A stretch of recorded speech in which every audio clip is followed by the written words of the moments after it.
I know all you guys. I'm surprised Nixon's not here. Live on your NASTF. And all the mics are hot, so if whatever noise you get, it's all from all the mics.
Trying to.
upstairs and past the living room. Yeah, past the living room.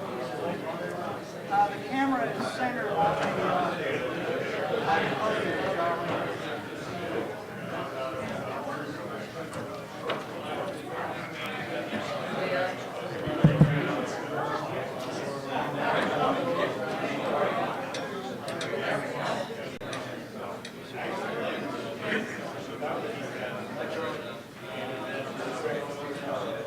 Dave, how are you doing?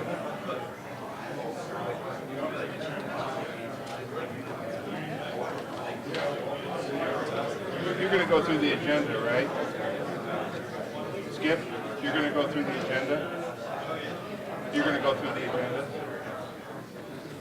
If everyone would please take their seats, we'll get started.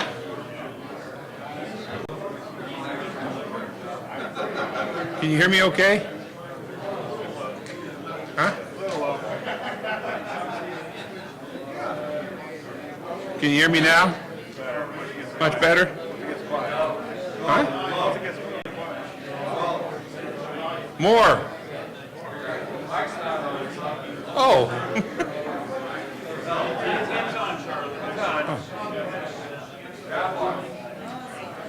Closer?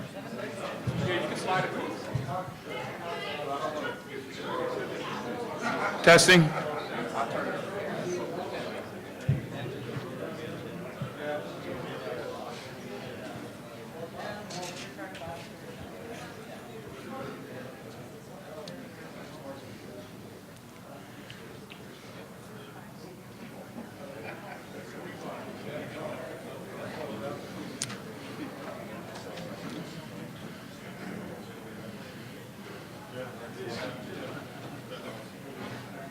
Testing, 1, 2, 3, is that better? Okay. Well, let's go ahead and get started. If everybody take their seat, please. Welcome to the 2013 Fall NASTF General Meeting. First of all, I'm Charlie Gorman, Chairman, and I would like to, first of all, thank both MEMA and AAIA for providing facilities this year. This is their first year for doing so. And they also provided the facilities for our board meeting this morning. So again, thank you very much to them for providing all that they do. I also want to say that this is my second stint as chairman of NASTF. I was chairman for 4 years and then gone for a couple and then back. But this is I'm only doing it for 1 year this year, so this is my last general meeting as chairman of NASTF. My goal, and our goal, the board's goal, was to set up NASTF for the future and to open up the board to more members instead of just associations, and to try to do away with the pledge system and fund ourselves through the SDRM and other income methods. The good news is that we've been successful in that, and you will see some of those results shortly. The election for a new board is going on right now. We'll be finished at the end of November when we'll make announcements.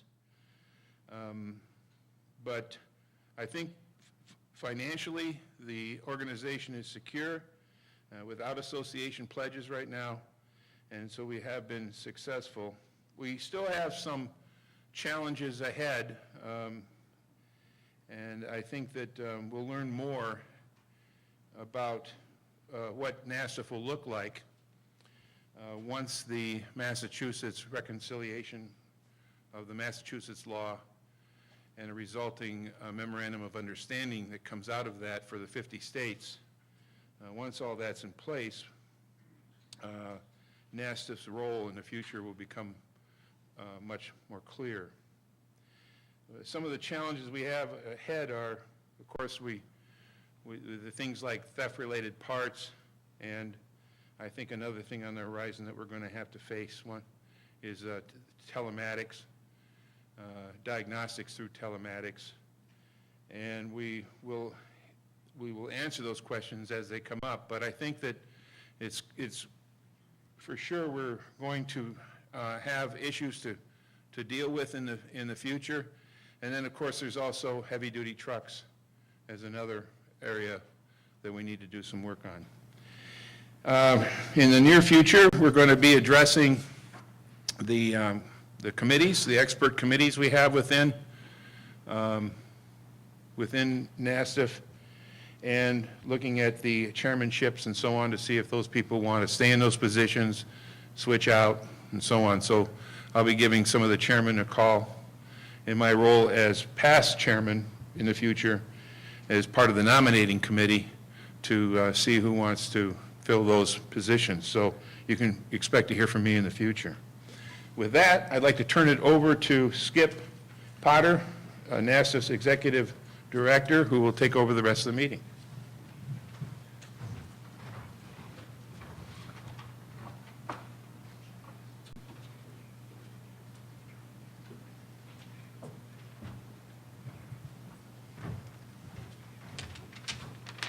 Thank you, Charlie.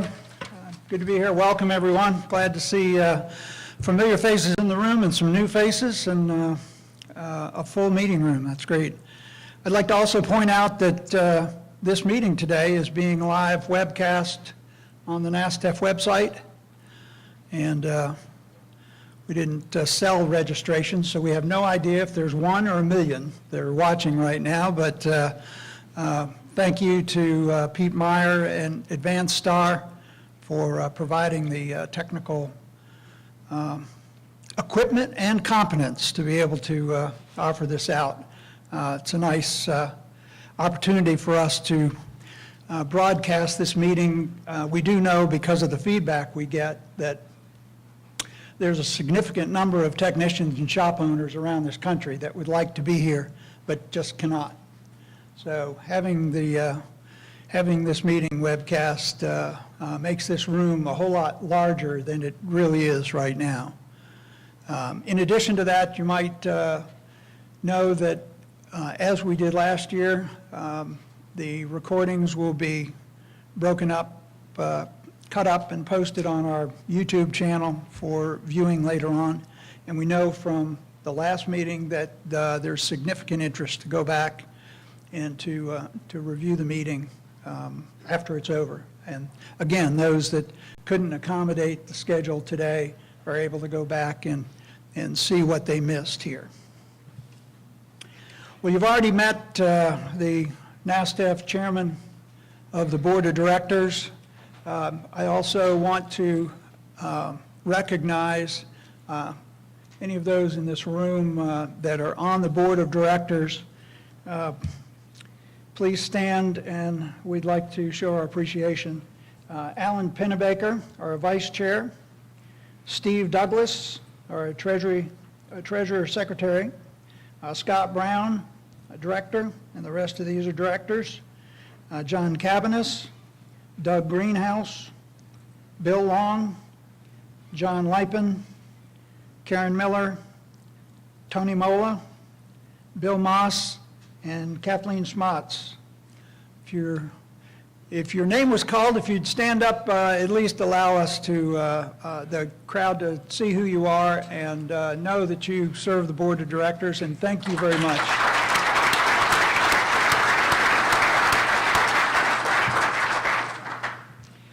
One of the most important features of NASTF is that NASTF is the lone organization in our industry where technicians can connect with the OEMs. So one of the features that NASTF brings in its role to the industry is that the OEMs that essentially created this organization in the beginning through NASTF are able to come before you, and in meetings like this, we're certainly happy that we can enjoy the presence. A couple of them are going to be presenters here today, but I would just also like to recognize those in the room so that the others in the room who may want to say hello to you later on will be able to find you.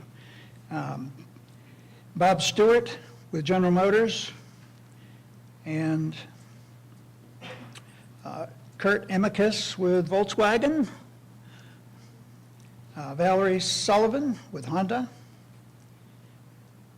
Frank Critch with Chrysler, and let's see, Leo Grusas with General Motors as well. Those are the only ones I heard from. There may be a few more who have snuck in.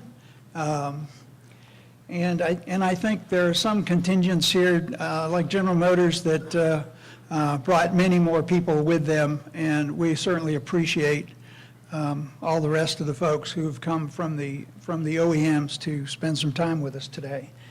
And I think on the, from what I heard, on the webcast, monitoring us on the webcast, are Dan Selke from Mercedes-Benz and John Ruga with Subaru. So welcome them too.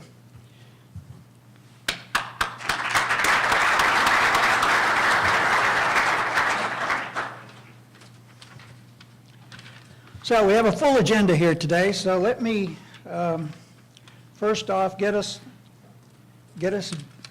started with, oh great, I lost the whole intro sheets. Our first speaker, you've heard him before in the NASTF general meetings, and we're very fortunate to have him again on a very important topic. He's from General Motors and has a full enough plate at General Motors so that I know that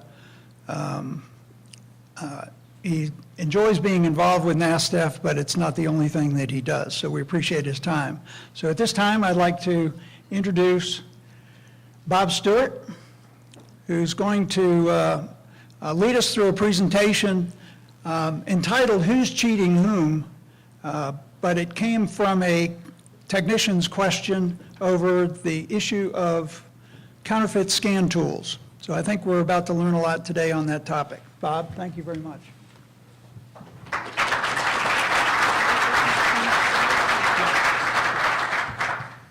Thanks, Skip.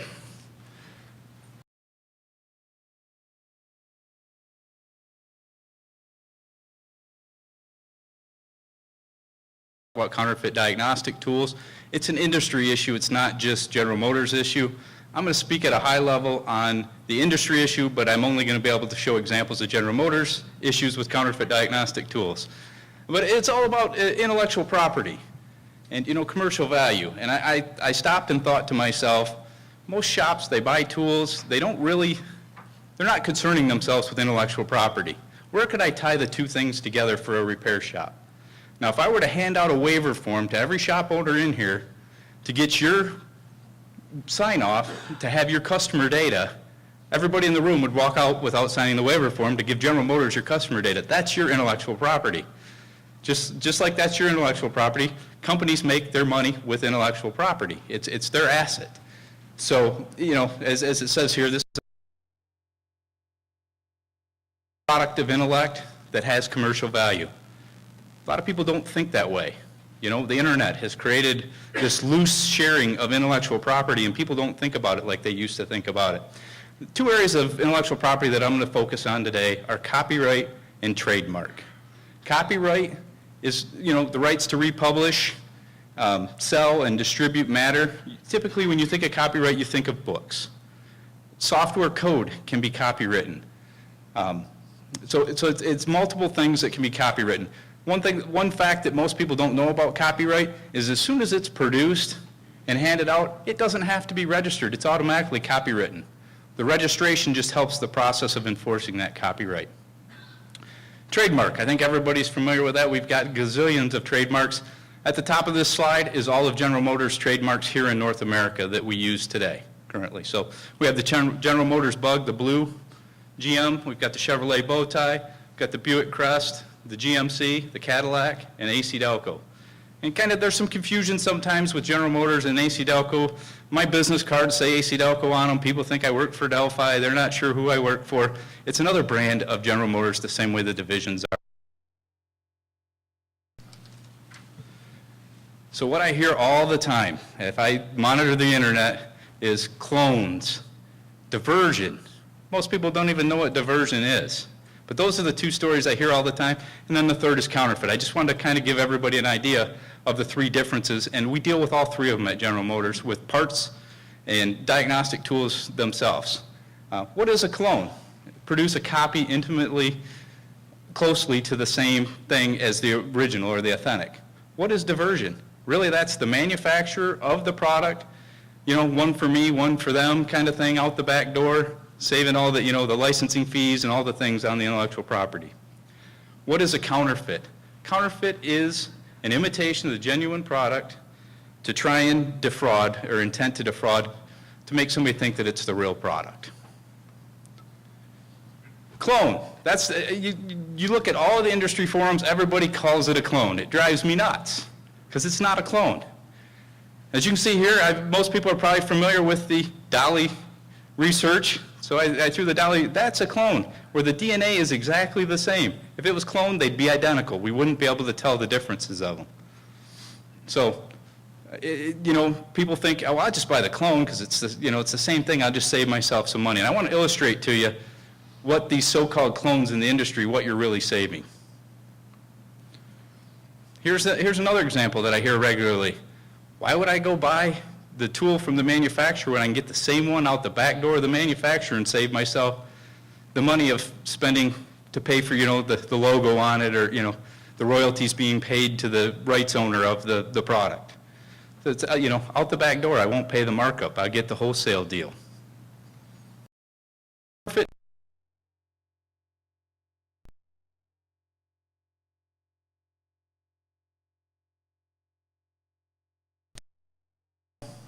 The color's slightly different on both of them. One thing you got to keep in mind, General Motors has been manufacturing the Tech 2 since the early to mid-90s. Many years. Our quality, I guarantee you, is not 100% the same color on the tools we built in 1995 as the tools that we're building today. There's going to be variances in the plastic. There's going to be variances in the logos. They're hard to tell. And that's what everybody's asking. How can I tell the difference between a counterfeit and the authentic product? And, you know, you see here is, you know, really low prices on most of the counterfeits. It's usually the giveaway. The one thing I will tell you is the counterfeiters adapt to whatever strategy we put in place, they will adapt to it. Counterfeit products. Everybody, you know, when you hear counterfeit products, you think of designer type products such as Coach, Rolex, Nike, you know, Coach bags, Nike products could be, you know, their athletic wearables, or, you know, Nike golf clubs, something like that. The list goes on and on of designer products that get counterfeited regularly. Concerns with buying a designer counterfeit. You know, the risk of buying it, appearance might not be that exact, but how concerned are you if you buy a Nike, let's say, t-shirt, and the swoosh isn't exactly the same way Nike does? But hey, you bought it for $5 instead of $50. You save some money. Nobody really knows the difference other than you. You save some money.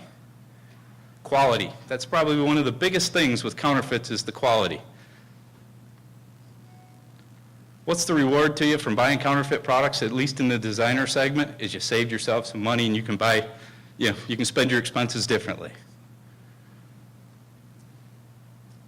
I want to talk about counterfeit diagnostic tools. As you see on the chart, there's a whole lot more risk to counterfeit diagnostic tools than there is of designer products.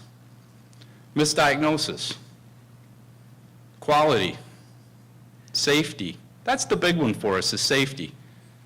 No warranty. You buy it from a counterfeiter, do you think he's going to stand behind the sale that he sold it to you? No technical support. He's copied this tool, so his technical support, as soon as you report an issue, he probably doesn't even know about it or how to figure out what the issue is, because he doesn't know all of the engineering behind designing that tool. He's just copied it. What, in the long run, what's the end result? You're out money. You know, what's the reward? You save some money up front, but at the end, you're out the money. Hey, but we're in Vegas. Why not gamble? Let's all go buy counterfeit tools. Generic case example. I know the aftermarket likes to talk about case examples here. You know, the customer comes in with this long list of codes that they got from some retailer down the street that did a parking lot scan on their vehicle. Most reputable shops, what's the first thing you do? Take those codes, throw them in the garbage, you get your diagnostic tool out that you know and can trust, because you don't trust the codes that came in from there. You don't know what quality tool, you have no idea, the variables there. Are the codes accurate? You have no idea. So what do? You take the quality tool that you trusted and you go do your own diagnosis. How many guys in here that are shop owners or technicians would take some other shop's diagnosis and replace the parts on a vehicle? I don't see any hands in the audience, so I would assume the same goes for this. How do I identify counterfeit products? That's what everybody's here for, right? How do I tell if it's counterfeit or not? Right there is how you find out if it's counterfeit or not. They're going to hang a sign right there. Here's some examples of General Motors software that we found on the internet.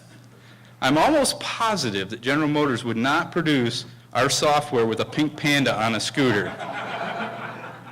And we're concerned about our trademarks, so I know we're not going to defraud Disney with a pink Mickey Mouse on our software. You'd buy this software though, right? Why not? It's from a brand that you can trust. That happens to be the center of this disc down here at the bottom. There's many characteristics to identify these counterfeit products. Unfortunately, the exterior identifications I can't share with you. As it says down at the bottom, if I tell you, I'd have to kill you. And the reason that we don't share that information is, as soon as it becomes in public information, it's a blueprint for them to go fix all their mistakes. And we need those mistakes out there to be able to identify the products.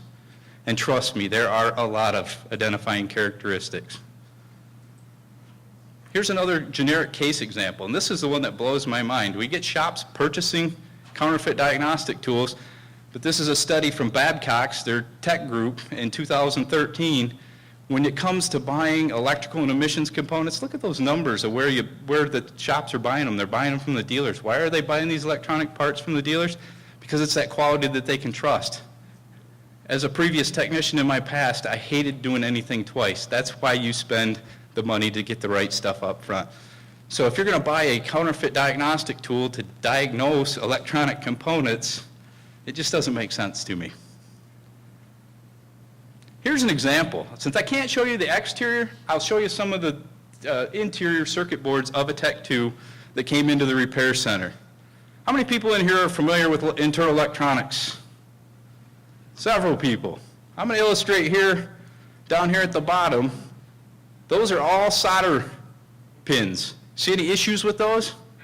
They're kind of missing a lot of solder on those pins. There should not be holes in the bottom of the circuit board there. But it gets better. Brand new Tech 2 unit. Think the circuit traces were okay in this circuit board? They had to run a jumper wire to get the thing to even power up and turn on. It gets better though. They're really proud of the components they're putting in there, that they defraud all of the part numbers in there, because they don't want you to know what they built it with. And we've torn apart, shame to say, hundreds of these, and this is just one example of many that we've seen issues internally. So I guess what I'm trying to highlight here is the tool may look the same, but look at the quality on the inside. You wouldn't buy electronic components for a vehicle, let's say ignition components, that were built this way. What's caused the problem? You know, we're kind of getting away from the traditional brick and mortar type sales, so we can't go physically put our hands on the stuff, see the stuff. It's really this e-commerce and online auctions and internet sellers. You're trusting these people online more than we used to, buying products online that you can't really feel, see, touch, evaluate in person. Here's kind of just a highlight from the U.S. Chamber of Commerce in their Global Intellectual Property Center. In 2007, $135 billion worth of counterfeit goods into the U.S. That number is just amazing. Some of the other things down here at the bottom is, websites selling counterfeit goods get 87 million visits. Rogue websites, there's 53 billion visits.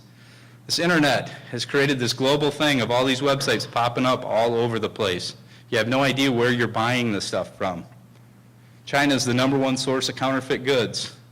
$1.3 billion, or 84% of counterfeit goods seized from China and Hong Kong. and help slow this issue down in the U.S.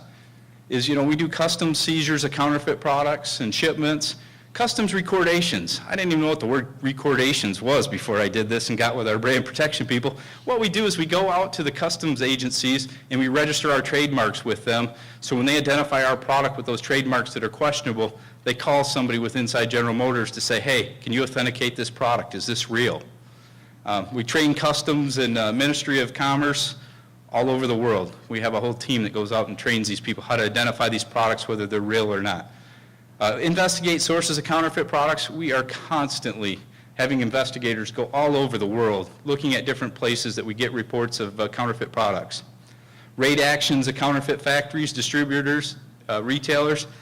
The key to that raid thing is every country addresses a raid differently.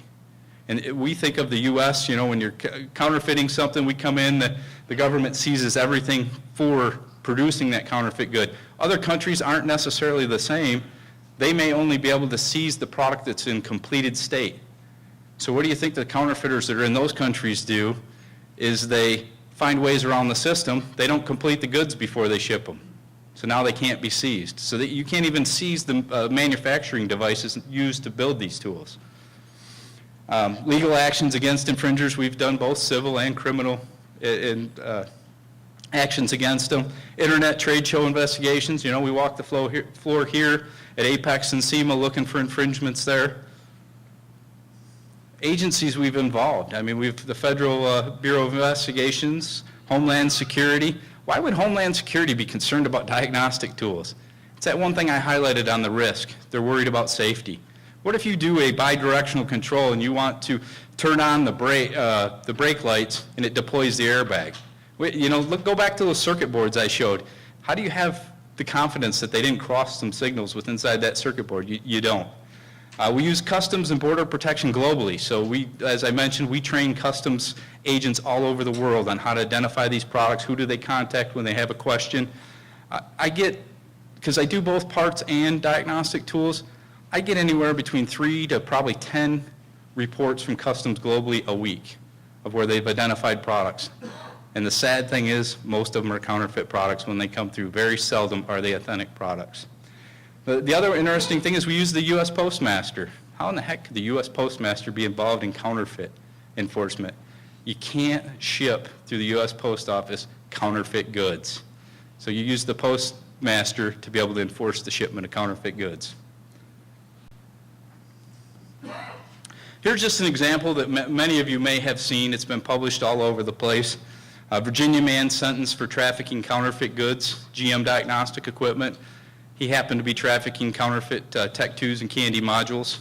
I don't understand exactly his sentence, what the 1 day means, but he got 1 year and 1 day sentence for it. But look at the restitution he had to pay. I can guarantee you he made nowhere close to that on the sale of the Tech 2s that he was selling. Our efforts, though, the big problem is it's a whack-a-mole game. They pop up all over the place. So our best solution is to affect the demand. And that's what I'm here today, is to educate you on if we reduce the demand on these counterfeit goods, they'll go somewhere else onto counterfeiting something else. But as long as we continue to buy them, they're going to continue to produce them. Here's a poll that Scott Brown was nice enough to run on IATN on counterfeit goods. I am very impressed there was only 6.3% that answered yes, they bought counterfeit products. But if you look at some of the verbatims, unfortunately the clones, there's the clones again, will work perfectly until you go to update them. Got a clone Tech 2 from another shop, and luckily eBay took care of it. Be careful. Boss bought a Tech 2 off eBay, seemed like a really good deal, died in 2 days or later. Turned out Chinese clone, lesson learned. And if you go into the verbatims with inside the poll, this just goes on and on and on. And I just wanted to illustrate, I just grabbed 3 random ones that, it's not only General Motors. There was a comment there about Honda's tool also. So if you go in and look at those verbatims, all of them say the same thing. Tool didn't work very long, we got burned on it, we've got misdiagnosis, all of the things that I just talked about. Here's the only true way to really know if you're getting a counterfeit good. If the deal's too good to be true, it truly is. I say that, the prices you'll watch online today are all up at MSRP now. So that's the kind of adaptation that I mean that they do once we start identifying these holes, as they adapt to it, and they'll change their prices. And we've went out with things about cost before, and I've watched the prices creep up. This is exactly what happens. You buy a counterfeit tool, and that's kind of the highlight of this, who's cheating whom. At the end of the day, the person that bought the counterfeit tool is really out the money. And we're not concerned as General Motors of everybody buying all of these counterfeit tools as much as you should be, because you got all of those risk factors with buying counterfeit tools, and at the end of the day, it affects your wallet. With that, I'm going to open up for questions, I believe, Skip. I believe these microphones are on in the middle here.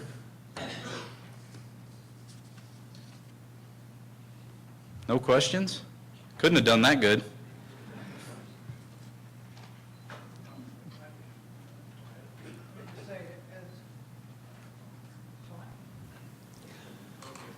Yeah, as we're waiting, I just wanted to announce too that our website where this is being broadcast has a mechanism where they can email in questions. All So right. when we get questions from the web audience, we'll try to also relate those to the speakers. But I'm curious, as Charlie comes up here to ask a question, one of the comments we get is, well, we wouldn't have to buy all these cheap tools if the price of the OEM tool was less. Perfect. Not all OEMs are guilty of having very high-priced tools, but it's very different. I can talk about the GM tools. I can go back to those 2 slides of the circuit boards. That's how they make the tools cheaper. They put cheaper components in them. And they don't put the research and development. You don't have the technical support behind it because they can't really technically support it. They figured out some way to make it work, but that's about it. My question? Sure, Charlie. As we transition from embedded tools to cloud-based or at least software download, do you see this becoming less and less of a problem because you can tell you're connected to a counterfeit tool and therefore not download software? We could only hope, Charlie, that we'll get to that point. But it's the same thing there. It's a whack-a-mole game. As soon as we put something in place, they find a way around it. But it would be helpful. I mean, that would help some of it. Yeah, and I see this kind of the same as the performance calibrations in the vehicles. You know, we put all these mechanisms in place to not put performance calibrations in the vehicle because everybody's concerned about their warranty costs for damaging components, and it's an aftermarket as much as an OEM issue, and they're still finding ways around that. So it'll be a whack-a-mole. We'll just have to keep working at it. I don't know if there's any real way to stop it 100%. Thanks. Yep. Hey, John. Hi, I feel like I'm at a New England town meeting the way this is set up. And you have unlimited debate and anyone can talk, hence I'm up here. I was going to ask about the Affordable Care Act, but I didn't think that was appropriate. So I would ask you something else. You know who we are and what we do and deal with a lot of factory tools and sales and support. Is there a recommended procedure if we come across I'll use the right word, maybe cloned or a tool that we know is obviously an illegal tool? Is there something we should be doing if we come across, as in your case, a Tech 2 and MDI? Do you want to know about it? Yes, Do we definitely. walk away from the owner and do nothing? Definitely send it to us so that we know about it. I mean, if it's somebody that's purchased it, it's not illegal to own a counterfeit tool. Yeah. It's only illegal to sell one. That's the crazy thing here in the U.S. So if we find somebody that, and we have occasions, I would say this past week, we had an occasion where someone called in for support. They wanted to buy a second card for their Tech 2. They wanted us to get them Saab software. So we did all the right things the right way and shipped it to them, but it didn't work. They couldn't get the card done. And it ultimately turned out that you have a clone, and that's why you can't finish this. So we know it's a clone at that point. Do we just walk away, or do we say, shop, this owner has obviously not an OEM original Tech 2? Do you care at that point, or are we out of the game? We don't really care about the counterfeits that people own because there's nothing. It doesn't impact us. It's really impacting them on their ability to be able to diagnose our vehicles. But if you know where there's people out pushing and selling counterfeit tools, we would love to know about those. get most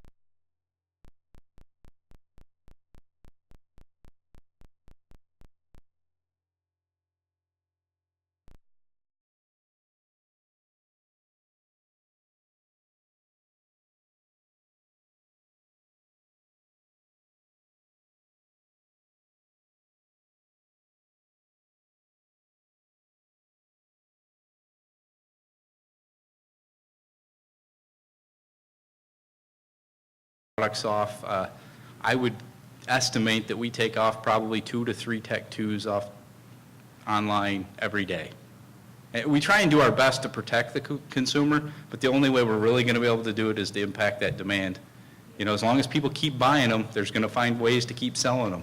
You know, and one of the indications originally was the Tech 2, for anybody that doesn't know, is assembled completely in Southern California. So if you're receiving the tool from somewhere over the pond, it's probably not real. But what's happened now is people are buying them overseas, bringing them here to the U.S., and then reselling in the U.S.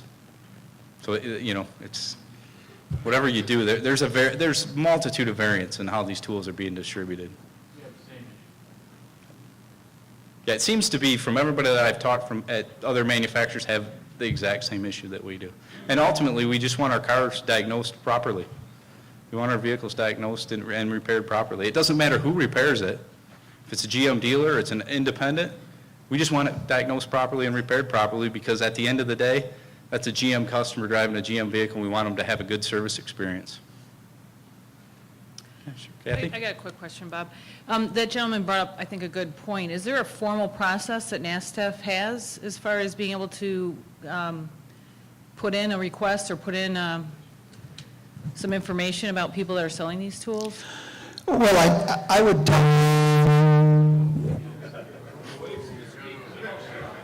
I would tell people to file an SIR. The Service Information Request form on the NASTF, off the NASTF website, is used for multiple cases, but the SIR is certainly a way to document and make official some kind of notification.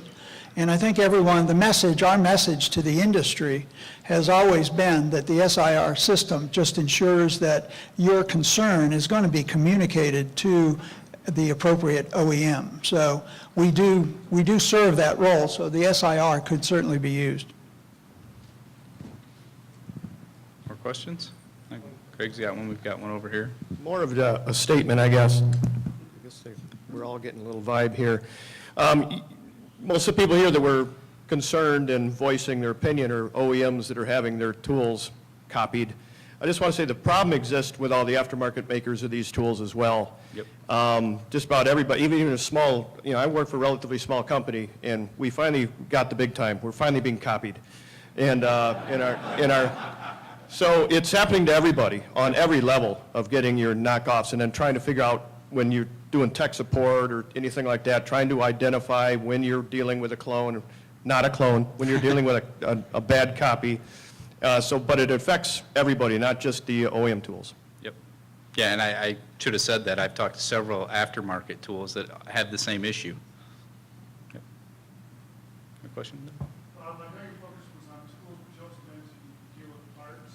Yes. And then I think everybody knows in the past year the effort to get something took with respect to the counterfeit airbags.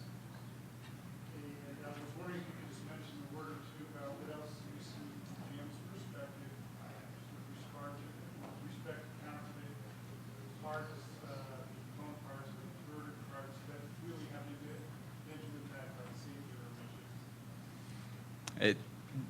I think we've seen just about everything, Doug. That's the big problem, is if there's a dollar to be made, somebody's out there producing it to sell it.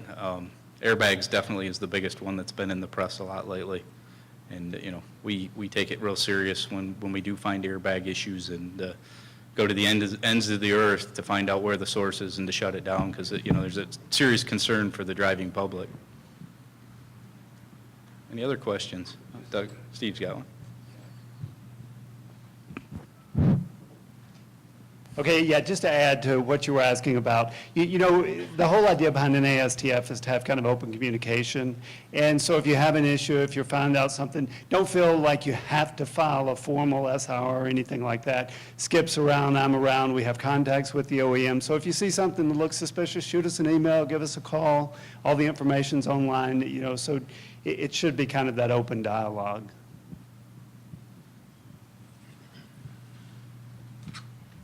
Any other questions? John's got another one? If it's fair to ask one more. Sure. Here you go. Thank you. I think I asked this before, but I think it'd be a good place to ask it again to hear the answer. As a company, we certainly get a lot of invites from Chinese people that want to be our good partner friends for obviously illegally produced tools. When we get an email like that with the invite to be good partners, is that something that should be forwarded to someone like you? Are you interested in seeing that type of a internet invite, so to speak?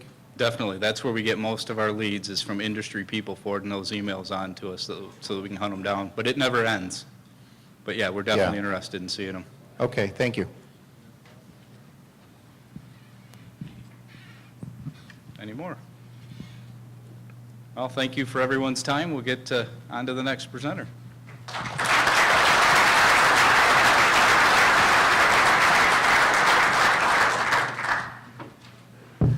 Taking care of a technical difficulty here. Pete, can you copy that file over to the other computer? Oh, you've got one? Okay, we've got the file here. I told you we'd need it.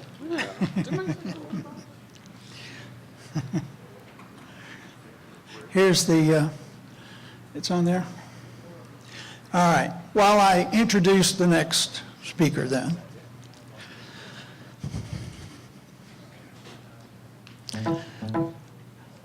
It's a little ironic, actually, that NASTF is an organization that brings, as I said before, the OEM and the technician together. And at the same time, our entire industry is both the OEM and the technician. The number one concern. Who's the number one concern? It's that customer. So the consumer is is who everyone's trying to satisfy. So it's our pleasure now to be able to welcome to NASTF the involvement of AAA, who represents the consumer in our industry. So we're certainly happy to have them. Making a presentation today is Greg Brannon. He's the Director of Automotive Engineering and Industry Relations for AAA. He oversees the development of the technical expertise for AAA. He's been with AAA since 1991 when he served as road warrior consultant, I guess, or in-house counsel for the Emergency Roadside Service program. He's got his Bachelor of Science degree in Business Management and his MBA from the University of Central Florida. So, Greg, if you'll join us up here, and we look forward to your presentation.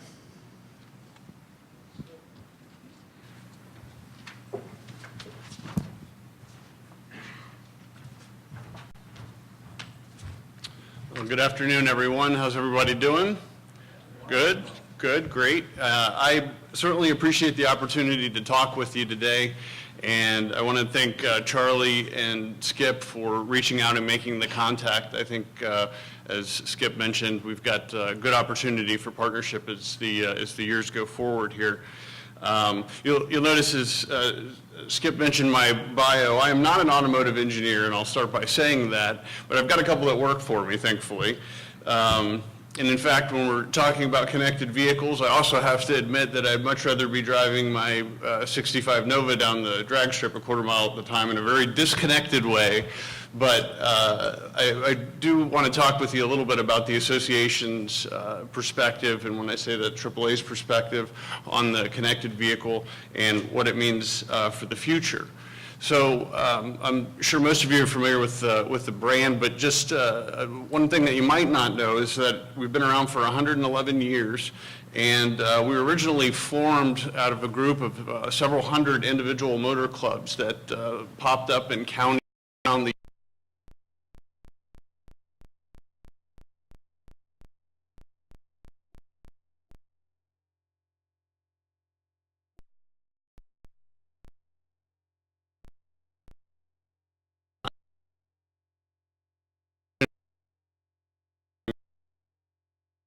talked about the laws that were on the books to make sure that the speed of the cars couldn't exceed that of the horse at the time in the name of safety.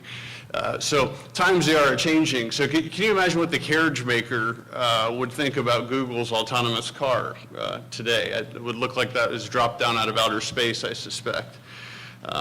Well, what I was hoping to do today is really provide a high-level overview of the connected car and maybe a little bit of insight about what it means, we think it means for our business. And for some of you, many of you, this may be somewhat elementary, but I hope that each of you can have a takeaway from it that you can take back to your business and at least begin the process of thinking about what the next steps are related to the connected car.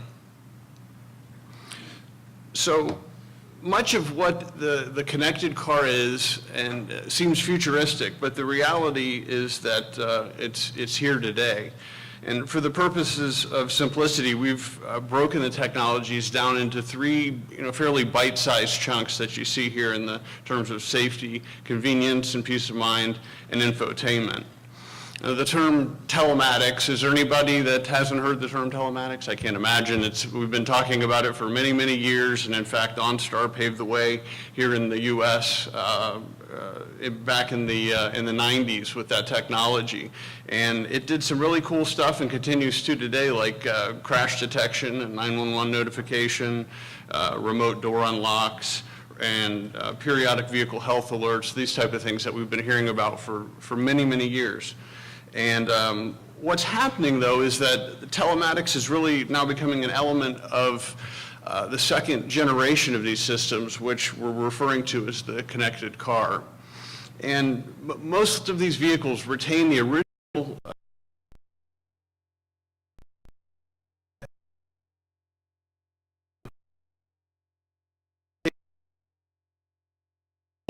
around them. And in many cases, this connectivity is being delivered through the driver's cell phone or smartphone. And that's what's different about the connected car, and where we see it's going to have a much quicker adoption rate than we've seen on the traditional telematics side. So let's take a look at each of these three areas individually. And I have some video to play as well, so I promise you won't have to listen to me the whole time as we go through this. So the first area, and the most important, particularly to AAA and our members, is safety. And the purpose of these systems is to reduce crashes and hopefully increase the efficiency of the transportation infrastructure. And as I mentioned, the OEMs have really led the development of these systems and continue to do that. And what we at AAA have done is tried to make consumers aware of the systems and how they operate. And for example, we've partnered recently with MIT on an evaluation of these advanced driver assistance systems, as well as conducted some of our own testing on technology like adaptive cruise and autonomous braking to really, for the consumer standpoint, understand these systems and try to put them in terms that they can really understand. And in the same vein, is anybody familiar with what's happening right now up in Ann Arbor, Michigan, and been going on for the last couple of years? So I just see one hand. Is lots of hands? Okay, good. Well, for those that don't, there's been a pilot that's been taking place in Ann Arbor, Michigan, at the direction of the University of Michigan Transportation Research Institute on vehicle-to-vehicle and vehicle-to-infrastructure technology.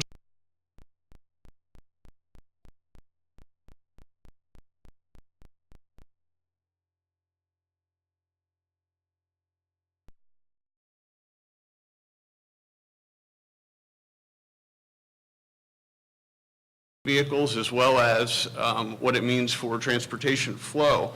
And we're expecting that NHTSA is likely to take some action related to these requirements as soon as they're released. They're expected to be released a little bit earlier in the summer or early September, but there was a bit of a delay, and we're expecting that NHTSA will take some step related to vehicle safety requirements when the results of that study come out.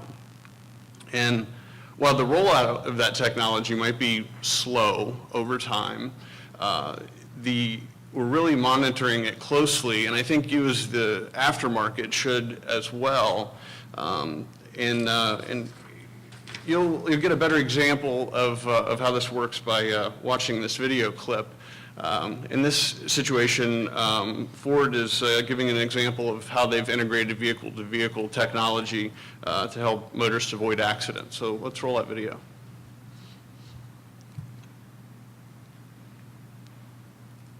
I think there's a bar down at the bottom if you try to grab down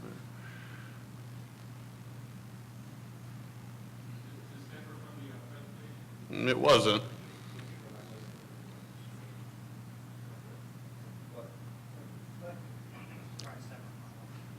Yeah. All right, hang on just a sec here.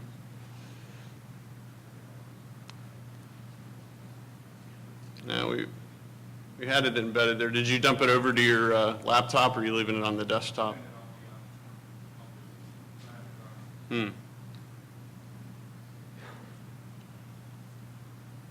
Just a second to try that. Well, maybe you will have to listen to me the whole time. We'll see here.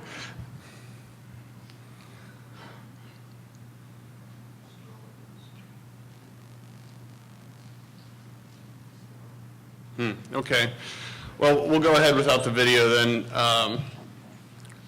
What we would see in this situation is an example of vehicles talking to each other in kind of a variety of different ways to let them know that there's a car that's stopped, heavy braking, a couple in front of the one that the camera crew is riding in, and you'll really get the impact of how this could help not only save lives, but also really make traffic flow in a much better way.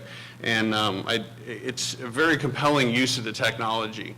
And if I think if we had the benefit of seeing that, you would see that we're just scratching the surface, and the technology is in the cars today to make this happen. And as the aftermarket, be thinking about what the next step might mean for you as a business owner relative to this technology. So, we're talking about a small pilot that took place up in Michigan, and how that's being brought then maybe through rulemaking by NHTSA to the broader audience, and potentially rules that are put in place, or some type of requirement, or perhaps some type of incentive for installing these type of systems in vehicles.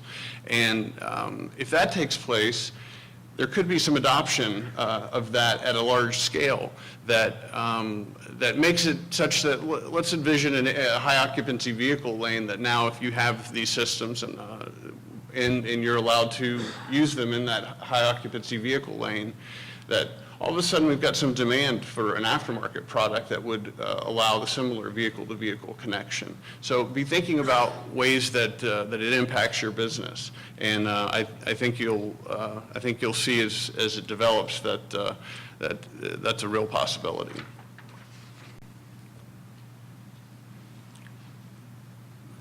So the next area is convenience and peace of mind.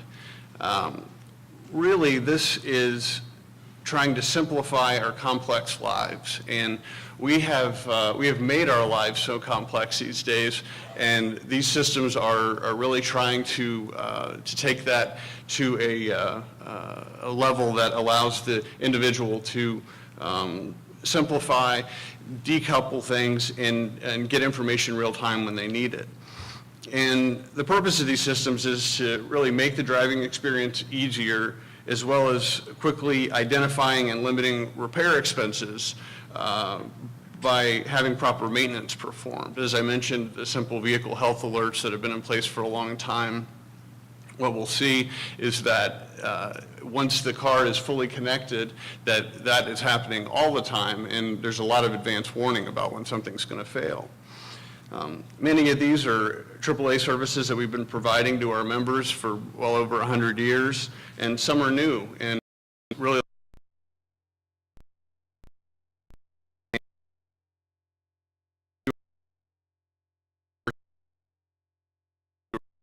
wherever they decide to have their vehicle repaired. And I suspect we're going to have the same problem with this video, but let's give it a shot.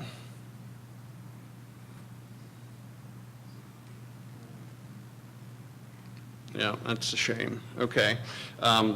So Mercedes is giving an example of, here in this clip, of how they're using the telematic systems on board vehicles now to connect back and provide real-time feedback about the health of the vehicle. And Mercedes, in this example, is really using the car to interact with their customer. And if you think about that direct connection and that direct connection with the data to be able to utilize prognostics to anticipate a failure before it happens, it's very, very powerful to the repair industry. And I know that Mercedes is not alone in this technology, and the connected cars are allowing this to happen. And this is a very exciting thing. We just need to think about what it means to your business and our business and the connection with our members.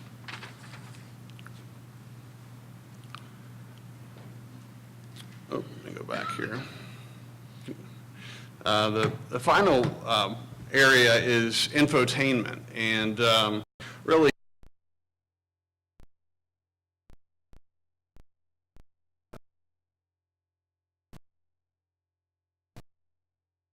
thing that AAA has done for a long time. Some of you growing up might remember the road trip with the triptych and the strip maps. So people have been relying on us for a long time to provide them quality travel information whenever and wherever they are. And while some of these services embedded in the vehicle make it very, very convenient, we want to, some consumers may be surprised by the amount of data that's being collected to provide those services, just as they might be surprised at the amount of data that's being collected about their use of the internet. And in addition, the AAA Foundation for Traffic Safety has conducted some research related to the mental distraction that is related to the use of these systems in the vehicles. And this research is focused squarely on cognitive distraction, not manual distraction like reaching down to turn the radio knob or picking up the cup of coffee, but the cognitive distraction in your brain. And to do this research, we partnered with the researchers that studied the same area for the Apache helicopter for the U.S. government when there was concern about too many things going on within the cockpit of that helicopter. And after some crashes, they're worried that are we just overwhelming the pilots? So there's some very cool research that was done and involves monitoring brain activity while driving and utilizing different types of technology. And surprisingly, one of the most distracting technologies is that the speech-to-text systems that are proliferating now and are some of the most distracting mentally to the driver. And that seems a little bit counterintuitive, but if you've used one of these systems a bit, you know how clunky they can be, and you're thinking about which menu you're in at which point in the process, and your mind is clearly not focused on the road. So there's a big difference between manual and cognitive, but I just wanted to give you a heads up about that research and that technology as it develops. Our effort, again, is to ensure that our members continue to be safe behind the wheel by encouraging responsible driving and working with the industry to improve the design of these systems to minimize distractions yet deliver the services that customers are wanting.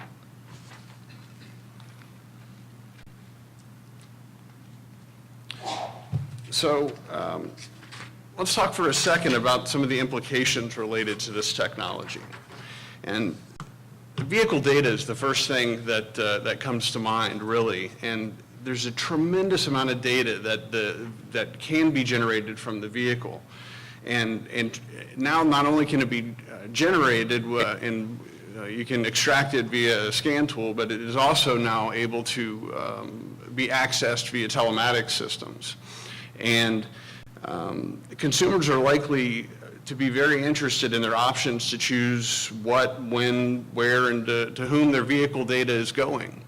And I would encourage you to think about the implications for your business in that area. And applying the principles of access to vehicle data and choice really promotes and protects the motorist's ability to choose and promotes innovation at the development of services most likely to benefit consumers. And some OEMs like GM and Ford have actually opened their systems to third-party developers, which I don't know how many people in the room are familiar with that, but both GM and Ford have developed software development kits for third parties to integrate with their telematics systems. And what's interesting about that is that it should speed the innovation in these systems. Look what it's done for the smartphone business. I suspect that if we were waiting for Motorola or Apple to design every app that might be relevant to us as consumers, we probably all wouldn't have one of these smartphones in our pocket. It's been the rapid evolution of that product by opening the platform and the systems that has really made an impact for consumers. And we hope to see the same in this area as well. I want to mention partnerships here, and we at AAA are certainly open to partnerships as we have been for many years, and I continue to look forward to partnering with the NASTF as well as other organizations in my role, and I know AAA appreciates the opportunity to do that. But we also need to think about partnerships that you haven't considered before, because the landscape is changing so dramatically, and it is our belief that partnership is going to be critical to the future because the rate of development is just is unsurpassed. The fact that you're in the room here today tells me that you're well ahead of that curve already, because I notice there's a lot of camaraderie and partnership already here in the room among OEMs, among independent repair shops, locksmiths, and it's that kind of partnership that is, I think, going to lead us into the future as we try to tackle some of these challenges. So, consumer understanding. And I wanted to take a minute and just talk about what consumers do and don't understand, and related to this technology. It's our belief that consumers are largely unaware of the depth of information that is available in their vehicle systems, and they're probably also very unaware of the amount of data that is being generated and transmitted and used both maybe in the bay as well as on an ongoing basis through the telematics systems. And as the technology advances, the consumer understanding will need to increase as well as our understanding of how to service it. So Skip asked me to talk a little bit about the trends related to AAA's approved auto repair network, and how we're integrating this changing technology with our approved auto repair network. I know we've got at least one approved auto repair shop in the building here in the room. Do we have any other AAA approved shops? Fantastic. And glad to have you as part of the network. We've got about 7,500 shops that are part of our approved network throughout the U.S. and Canada, and I'm glad there's some of you in the room here today as well. What we're really focused on is building the relationship with our repair network. And to do this, we believe that increasing the level of data that we exchange between the repair network will allow this to happen. And we're planning to exchange more data with the repair network than we ever have in the past, including road service data that will ultimately help the shop get our member back on the road quicker with the right diagnosis, as well as potentially help breakdowns before they happen by working with the network to ensure that our members are aware of the maintenance that needs to be done to their vehicles. And all of that will hopefully, as Skip said, end up with happier consumers. And that's our goal, and I think we can get there.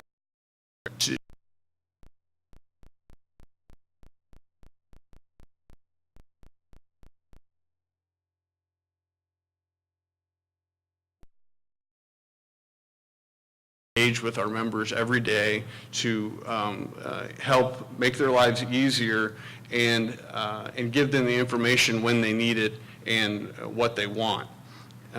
We're increasing communication related to our repair network with our members, and we're trying to do that in a smart way, because I know everyone in this room, I'm sure, is inundated with email every day.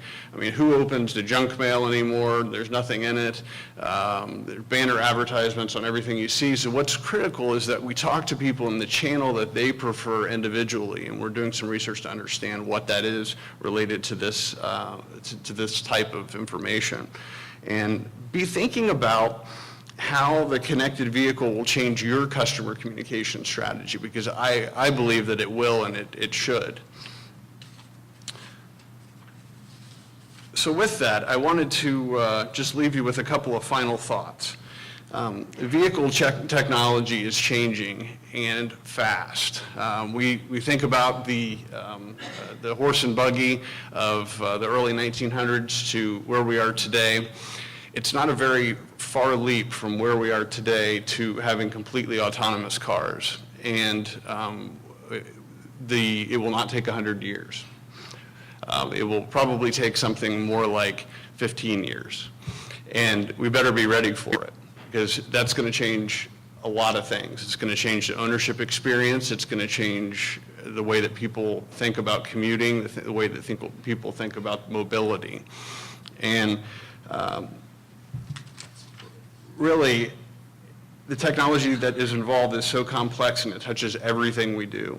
And I have to say, while I enjoy driving my 65 Chevy, if we do anything more complicated than a quarter-mile track down the strip, the wife's Audi is the choice of vehicle, because all of this technology makes life easier for the driver and the customer, and I think that's everyone's goal. And we estimate that the connected car is not only here, but is here to stay, and will likely make up about 50% of the vehicles in operation by 2025. And that could actually be higher if the aftermarket gets involved with vehicle-to-vehicle communication or other technologies. So how are you, as an independent repair shop, preparing for that shift? We're doing everything we can to position our services and products for our members in a way that is relevant to them, and I would challenge you to do the same to your customers. And the other point I want to leave you with is that the access and use of vehicle data is really good for the motorists and our members in quality repair facilities like yours. And it's very important to begin thinking about how you're connecting with your customers today, and how this technology and this information will allow you to connect with them in the future.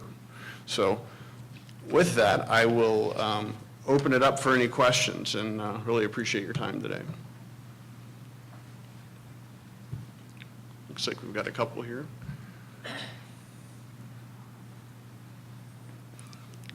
I'll break the ice. What's AAA's official position on test devices plugged into the OBD port? Well, now we're talking about test devices for in the shop, or while the vehicle's in motion? The umbrella of telematics here. Yeah, so usage-based insurance products, that kind of thing that is plugged into the OBD2 Well, port? depending how you answer the first question, there may be a follow-up, so. Is AAA promoting that? Maybe that's a better way to ask the question. Some of our clubs have devices that they've partnered with Delphi and others on that are delivering telematics via the OBD2 port. Okay, Today. So you have some of your clubs that are directly competing with Progressive or Geico or whomever? Well, it's not all about insurance. Again, for us, there's a lot of safety aspects that we're doing, geofencing and team products and things like that as well. No, totally understand. I'm asking the question because as an end user, we have a lot of companies coming to us right now having the telematics conversation, and there's one OBD port, and now we're having this battle of who's going to be plugged into that thing. Yeah. So I guess back to my original question, what is AAA's official position on having something plugged into that? Are you promoting that, or are you saying we need to have another solution? Well, I think long-term, we're talking about a longer-term solution to what might need to happen to extract vehicle data. We're working with groups to do that now, and AAA wants to ensure that the vehicle owner is safe, and that if there's something plugged into that port, that it is not going to interfere with the operation of the vehicle in any way. And we want to be emphatic on that point. We're very concerned about our members' safety. Okay, thanks.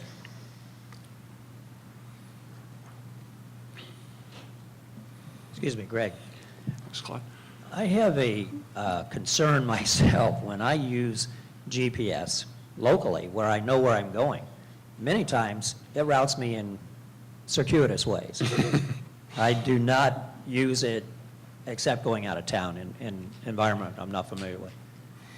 Is there any research, you're using the term landscape, and I like that, the term you're using, the way you're using it. Has research been done on the connected car in terms of how many people will basically override and drive it manually? And drive them without the systems. Yeah, in other words, ignore it. We have not seen that yet because the proliferation of the vehicles that offer the autonomous, braking or adaptive cruise, those kind of things. Is that what you're related to? It's not significant enough yet to be able to pull it out of survey data. So.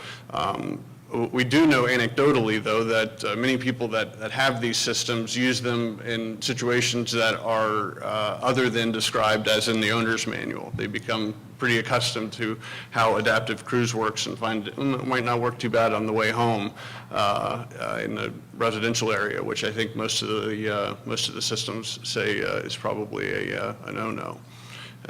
I had other questions about what the landscape would be like 15 years or so down the road, but you did a very nice job of answering that. Thank you. Okay. Thanks, Claude. Other questions? Well, thank you for your time, and I'll be here, and please let me know if there's anything else I can help you with, and thanks for your time today.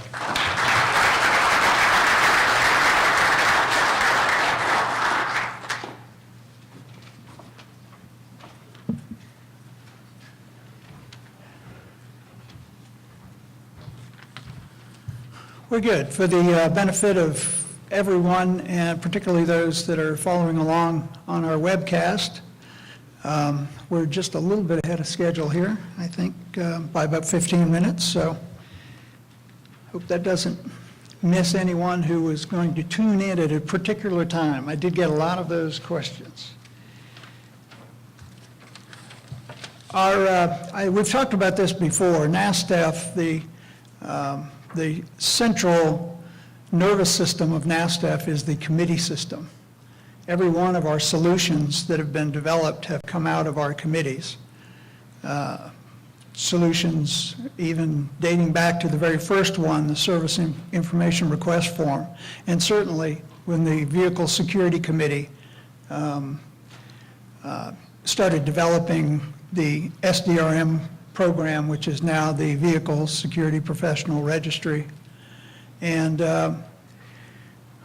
we have long had a long list of committees. We have 6 committees.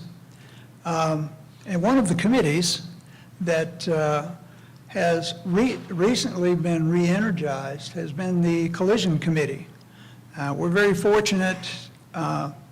Any of those familiar with this industry know that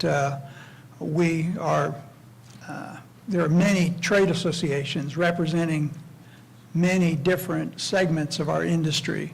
So NASTF is an opportunity to bring all of those trade associations together and so that we can avoid duplicating effort. And we recently made contact with the ICAR group, which is very involved in collision education.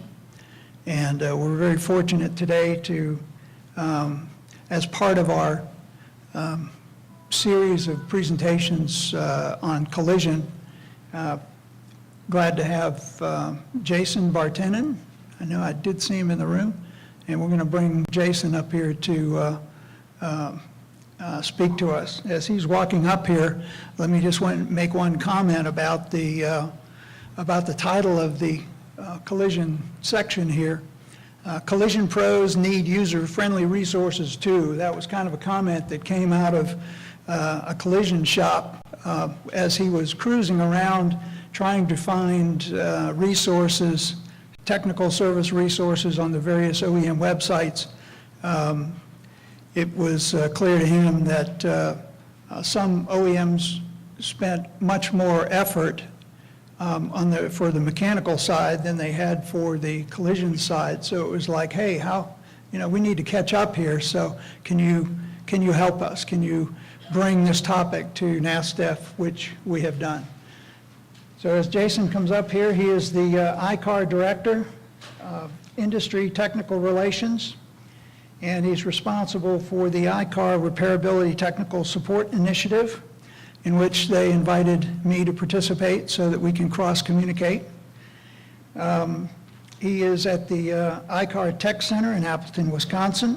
He has over 20 years in the collision industry, the last 17 of which have been with ICAR. Prior to his current role, he has been an instructional designer, technical development manager, and most recently, technical director. So without further ado, Jason, we'll bring you up here and look forward to your presentation. Thank you for being here. Thank you, Skip. Appreciate it. Excellent. Good afternoon, everybody. Where are we going here?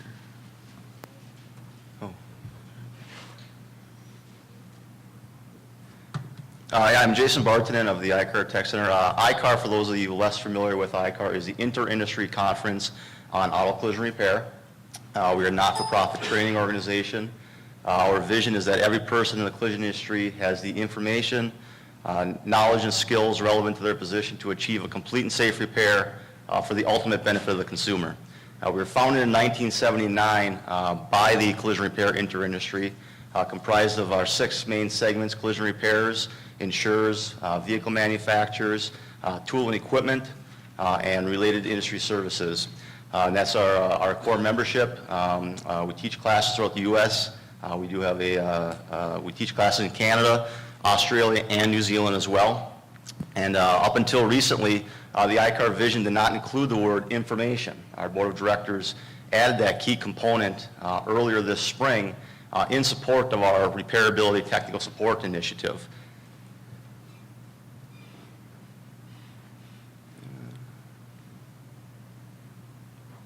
There we go.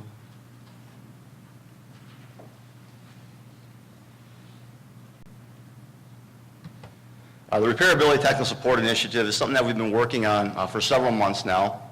We were approached by a number of industry stakeholders on the collision repair side to be an information distribution center for technical information to link better the collision repair community with vehicle manufacturers to fill gaps in collision repair information.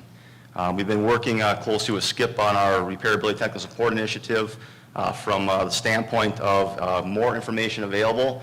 There's been a collision repair matrix that NASTF had been maintaining for a number of years, and based on our proximity with NASTF and the collision repair industry, we are doing some similar work with that, not duplicating efforts, which is why we felt it was important to make sure that Skip was involved in the development of it. So the repairability technical support thing is really comprised of four key components. One, our repairability technical support website portal, which we will use to distribute information. We'll have technical inquiry capabilities on there for collision repairs. We will have vehicle manufacturer-specific web pages that we've been working with on a number of them. The industry OEM repairability linking pin, again, trying to close gaps in the information that's available. Unlike the service side, there is a lack of collision repair procedures from some vehicle manufacturers, and other vehicle manufacturers that do have some information don't have all the necessary information that's required to repair a vehicle. Repairability summits are kind of think tanks that we're doing with subject matter experts to identify potential gaps in collision repair procedures, to share information amongst subject matter experts on complete and safe repairs. And we're also developing our vehicle manufacturer and a tool and equipment industry segment advisory council, again, to provide us with feedback mechanism to make sure that we're closing those gaps and communicating with the OEM community as well as the collision repair community. Can you go ahead there, Charlie, if you can get there? Okay. So our technical knowledge portal, we're going to have a number of things that we'll be launching very soon on the iCar website.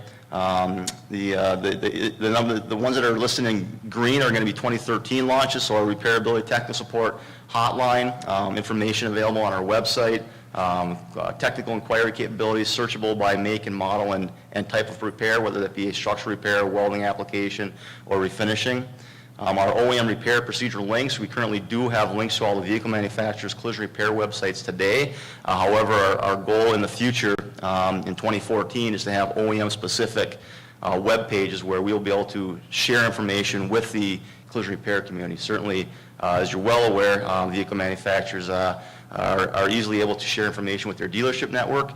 They don't have as many channels to them to get information out to independent collision repairers or to the insurance community. So we're going to be working with vehicle manufacturers to help push technical service bulletins, push collision repair bulletins, and work with them to make sure that there's more information, more readily available, more easily accessible for collision repair technicians.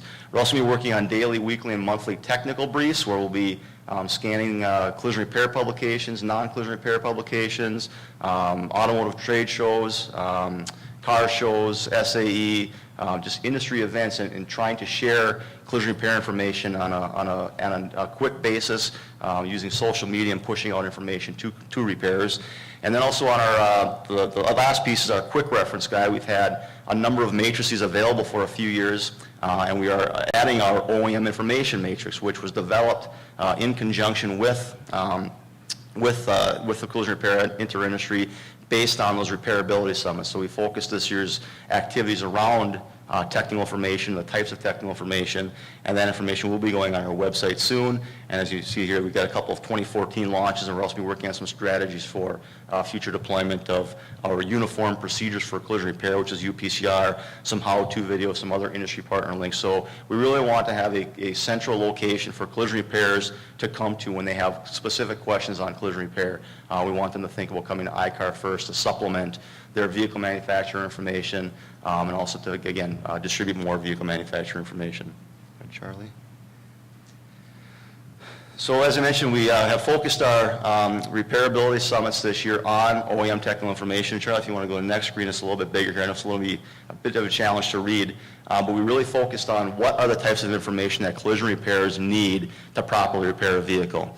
And based on our conversations with vehicle manufacturers, with collision repairers, and insurers in the room, we've got a number of categories that we identified that are essential to complete and safe repairs. Some of the areas that we still need to do some research on, we need to get access to the vehicle manufacturer websites, work with them to identify what they do have available and fill in the rest of these boxes.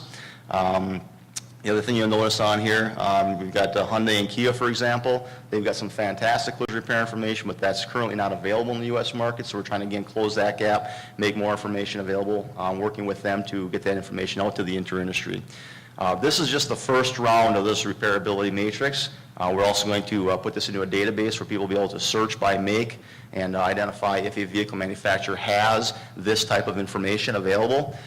It's not always going to be necessarily the information or the answer that they're looking for, but at least it provides them with an avenue to identify, I'm working on vehicle X, is there a procedure on a lower front rail or a rear rail, or do they have repairability guidelines for different types of materials, whether that be aluminum, different types of plastic and composite materials, or high and ultra high strength steels.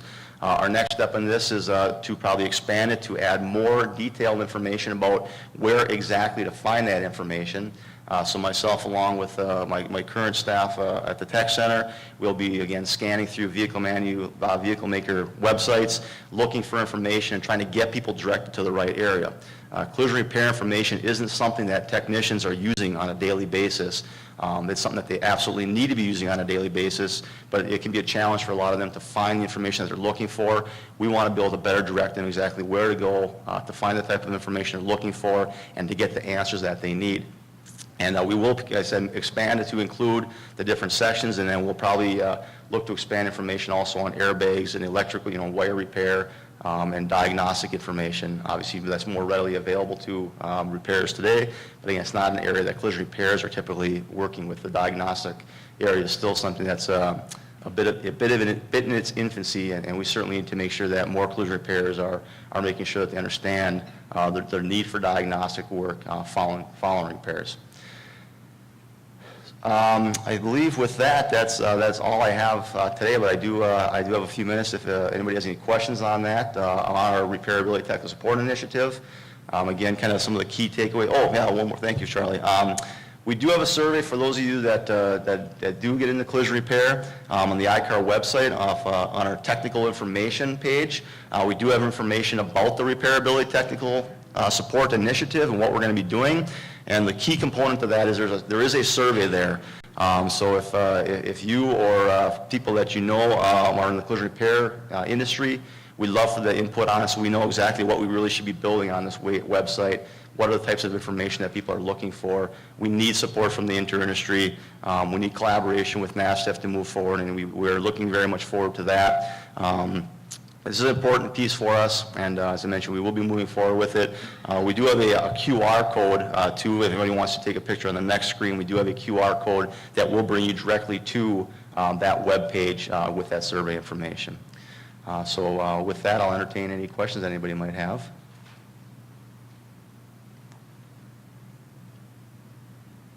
Well, I appreciate the opportunity to spend a few minutes with you today, and look forward to working more closely with Skip and NASTF in the future. So thank you very much.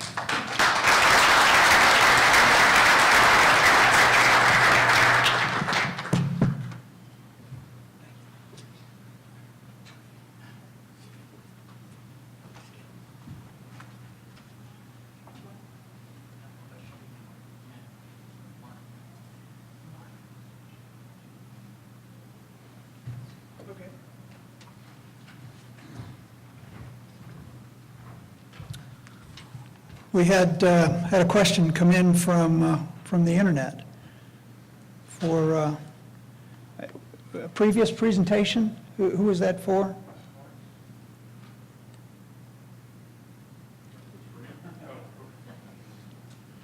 Okay. All right.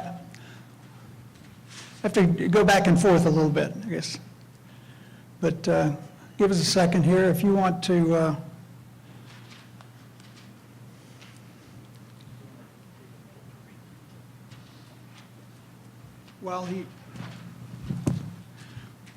While he's taking a look at the question to answer it, I just prepare for our next installment of our collision presentation. I mentioned that the problem identified by the technician to us was that his experience in going across various different OEM technical websites. So the committee identified the General Motors website as one that they would use as an example.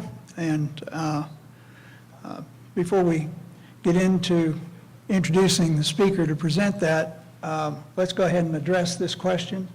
And if you want to, yeah, why don't you do it from up here so you'll be on camera?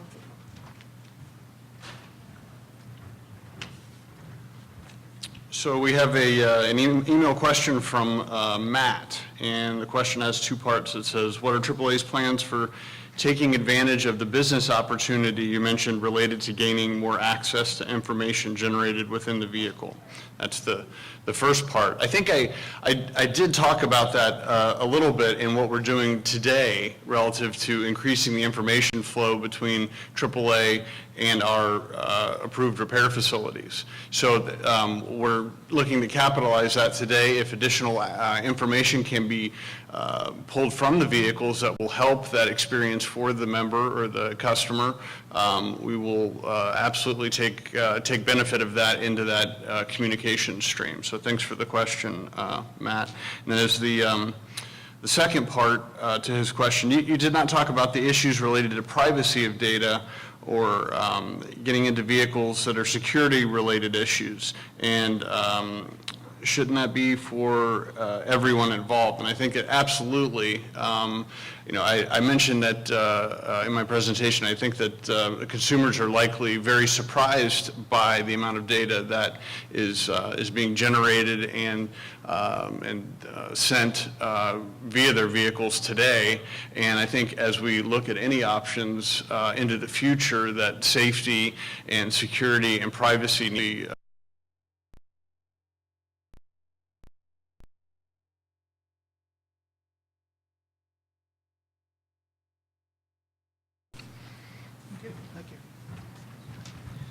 Thank you. So to present and talk to us today about an OEM website that collision field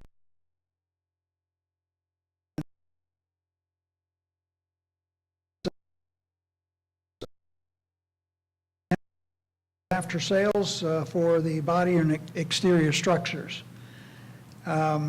He's a manager with General Motors Customer Care in Warren, Michigan. He attended Southern Illinois University, Saluki, I think they call those, huh? And he obtained his management degree and then proceeded to work in a car dealership for a year so that he could get some real experience. Was hired by General Motors in September of 1991, and his team works with product engineering to ensure that it's service-friendly, a topic that we've covered in this forum before. So without further ado, Leo, if you'd come up here and take us through your presentation, we look forward to it.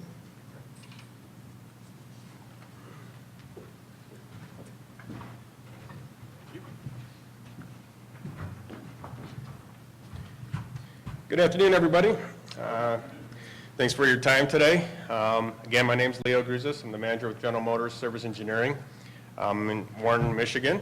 I met some of you in the room and through other industry events, and today I just want to raise some more awareness about our GenuineGMParts.com website, and I want to thank Skip for giving me the opportunity to come today and present it. Any opportunity we get to present our information and raise the awareness of what we try to do from a collision repair standpoint and what my team does, I'll take that opportunity all day long, okay? The website has a lot of great information. The related links will take that all our divisional websites, Chevy, GMC, Buick. We'll take it to our GM Accessories website. It's a one-stop shopping for all our websites they have. So not only for an independent, it's great, but also for our dealerships to use as well. Locate a GM dealership if you need to. Any promotions that we have at that time for our services or our parts. And then the powertrain information, anything for transmissions, engines, transfer cases, there's spec sheets, data usage, where it's used in the vehicles, what years we used it for. All that information resides there, okay? The main portion I want to talk about today is the collision repair. Is this working now? Okay, well, we'll go to the next slide. In the collision repair section, you'll see over here on the left side under all vehicles, in there you will find all our procedures for collision and structural repair of all our GM vehicles. it goes back to pretty much the year 2000. We try to maintain 10, 15 years back, okay? If you imagine if we tried to load all the information, go that far back, be quite intensive and large data files to put in the website. Even the old divisions that General Motors has is there as well. And there's also the technical documents, service bulletins, information about paint that are in our paint shop, any brochures, sell sheets that we offer, and warranty information on our collision parts, and position statements and VIN information. I'll go into more detail of each of these here in a minute. Understand what my team does here. We actually have 3 steps as our main job responsibility. We work with product engineering, again, to make sure the vehicle is designed to be service-friendly from a collision repair standpoint. My team also determines which parts we're going to offer for the collision repair. And then we also write the service repair procedures. Next step.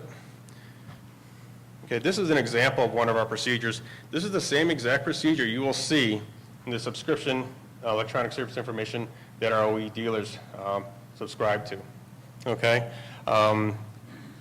In years past, you can see the items in the blue, the links. And the website here, the links were not able. What we do, my team actually does, it's a manual process. We actually take the information out of the website and we convert it into a PDF format and we load it into this website. Okay? So you can understand it's quite timing. It takes a lot of time for us and, you know, a lot of manual effort on our part. But what we've done, because we've gotten feedback from the industry, say, well, we'd like to have the link information as well. So what we've started to do is we started to put in the links, we're actually putting that information into the procedure as well. It makes it for a long procedure, as you can imagine, but that information is available now. Okay, next page. Within the technical documents, what we put out there is information, I'll put our approved procedures and documents that we have relating to collision repair, such as battery, we do our cautions, our warnings, anything for battery dis.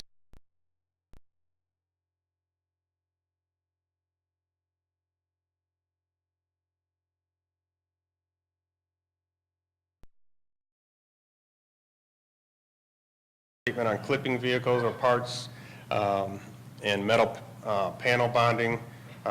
We have our information, our statements, how we feel about doing that or what's approved. And then what's really important is the tech procedures at the bottom. As our industry evolves and we need to meet more CAFE regulations, these vehicles are becoming lighter weight. There's been a lot of change in materials that are being used in these vehicles. And it's very important that the technician understands what he can and can't do in that particular type of metal or aluminum that's used on the vehicle. So what we provide, like with a dual phase steel or the high strength steel or the ultra high strength steel, you need to be familiar with what you can do in regards to cold repairs, hot repairs, can you section those parts or not. We provide that information on our parts, and we also try to show an expanded view of the vehicle where those parts are in the vehicle, and we try to identify, is it high strength steel or ultra high strength steel. So your technician knows what he can and can't do with that part. Okay, next slide. Service bulletins. For anybody that's been worked at a General Motors dealership, you know we inundate our dealerships with bulletins. It seems like a daily occurrence for us that we provide that information to them, so we can never be charged for not giving them enough information. But what we've done, anything that's related to collision repair, glass replacement, what have you, we go ahead and take that service bulletin and we put it in here as well. So it's the same information that we're providing to our dealers. It's also the bulletin that's available to the independents. Okay? Paint shop. The paint shop has information back to 2003. Has all our information in regards to our process, our recommended process for refinishing vehicles, priming the vehicles, has all our paint codes, all this information. And this information is not readily available to the dealers through their subscription website. This is something that we've decided is important, needs to be made available, because we get a lot of inquiries from the field in regards to where can I get this information. So we put that out there. Okay, next slide. Okay, brochures, sell sheets, and videos. Here's information where we put information out of what our dealerships try to do to promote our parts, our selling of our parts, and why our parts may be better in regards to aftermarket parts. Example, we have the Silverado Sierra rear bumper assembly. We offer a complete rear bumper assembly for a rear end head versus buying individual pieces is competitively priced and gives you the advantages and the information about our strategies and why we release those parts that way. Okay? Next slide. Warranty information. A lot of questions out there. What is the warranty coverage for a sheet metal part? Many people do not know that. For General Motors, for a rust-through condition, perforation through from the inside out, our warranty is if you put our sheet metal on the vehicle, it's good as long as you own that vehicle. Okay? It's not a certain number of years or certain mileage. As long as you own that vehicle, that's what the warranty term is for a rust-through condition. Okay? Then we also have other warranty information about the powertrains and then some definitions about what remanufactured part is or a refurbished part. That seems to be something that's growing in the industry as well, so it's important to know what the difference is. Okay, next slide. Position statements. This is, I'll call it our legal page, if you will. We put our position statements out there in regards to items such as airbags. We don't recommend the use of used or reusing airbags or out of salvage yard, that type of information.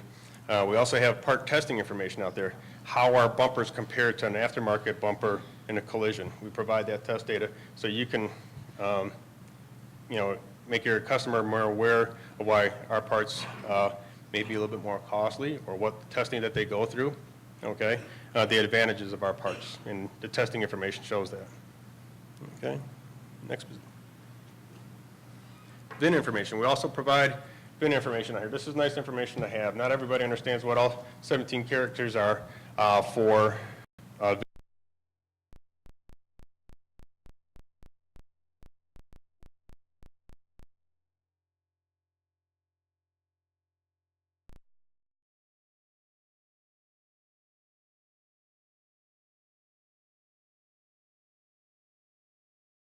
GM Parts website is a no-charge website, okay? There's no surveys you have to take. There's no spamming type of activity. The only thing you have to do is that you accept and acknowledge that you won't reprint these and sell them for a profit, okay? That's the only thing you have to do. So it is a no-charge website. Contains current product information, and we try to continually update it. Understand, again, this is a manual process for my team. We make sure we have it out there. We just loaded the new 2014 Corvette Stingray information. It's out there. And as we get feedback from our dealers, from the industry, we go ahead and make those changes. We try to make it perfect the first time, but we do make mistakes occasionally, and we'll get it updated. Also, this is the information that our dealerships have from subscription. But it's also available to the independents as well. And a lot of the information we have on this site is not available through the subscription website. Okay, and then one other thing I want to make sure everybody understands, I'll take the opportunity all day long to present this information if I can raise the awareness of, proper and responsible collision repair techniques. We need to have that out there. As our industry changes, we go through these different materials, aluminum, magnesium, carbon fiber, you're going to see more of it, and the technician needs to be more and more in tune with what the recommended procedures are. It's not the industry we had in the past. Okay, so as Jason mentioned, we work closely with ICAR to make sure they have that same information as well. So looks like Charlie's maybe having a little problem here with the presentation, but at this point, that's all I have. I'm open for any questions at this time.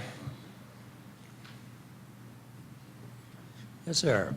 The VIN information breakdown you were talking about, the website, that's on the genuinegmparts.com website. Yes, it is. Thank you very much. So yeah, you go into the collision repair site, there's a little tab off to the side, VIN info, it's all right there. Thank you. Yep. Yep.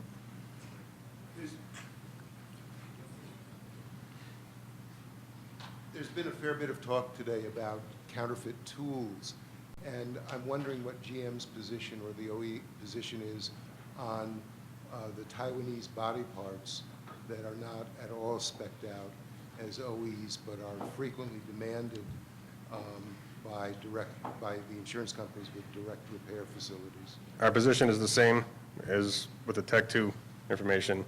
Any information you have on it, we want to know about it. We'll pursue it as well. Obviously, there's a lot of that out there, but we need to do... These are places with actual storefronts that are selling what I would consider to be counterfeit parts from all of the OE manufacturers. Right, as, Bob alluded to his presentation, we understand they're out there. The materials they use are not the same grade material. They don't meet the same specs as us. We obviously don't support those products being put on our vehicles. They're not to OE spec. And, as far as any counterfeit information are out there, we'd like to know about it. And is this an issue that you would take up with insurance companies? We have. Yeah. Great, thank you. All right, thanks. Anyone else? Is it a counterfeit part if it doesn't say GM on it? Not sure on that, Charlie. I would have to get back with you. That's a good question. No, probably not. Okay. Okay. Anything else? Okay. Thank you.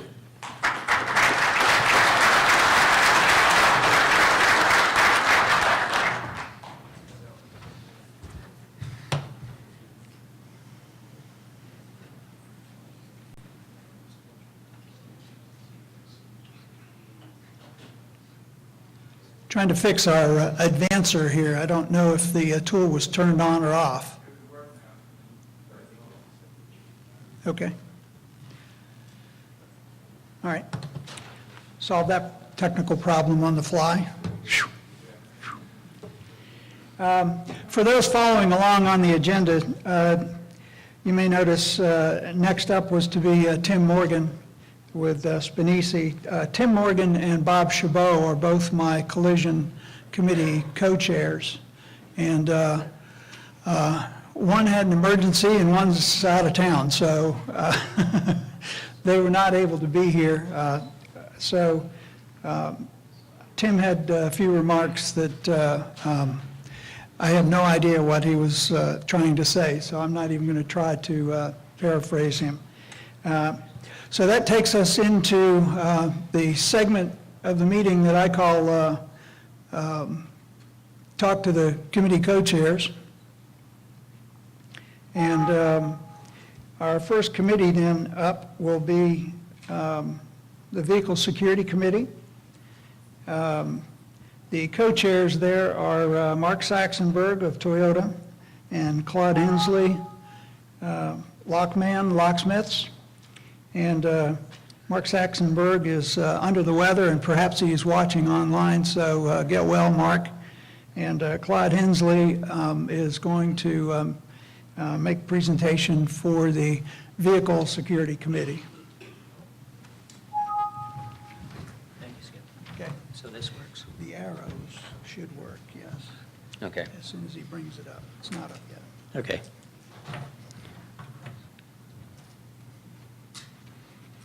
I think he's got a question there, Skip. I just want to assure everyone that Mark is here in spirit. He was booked to be here, and he came down with a fairly serious flu. He is watching the webcast. Most of you know Mark is very passionate about NASTF and what it can do for the consumer on the consumer end of it, as well as the OEMs providing a very good ownership experience.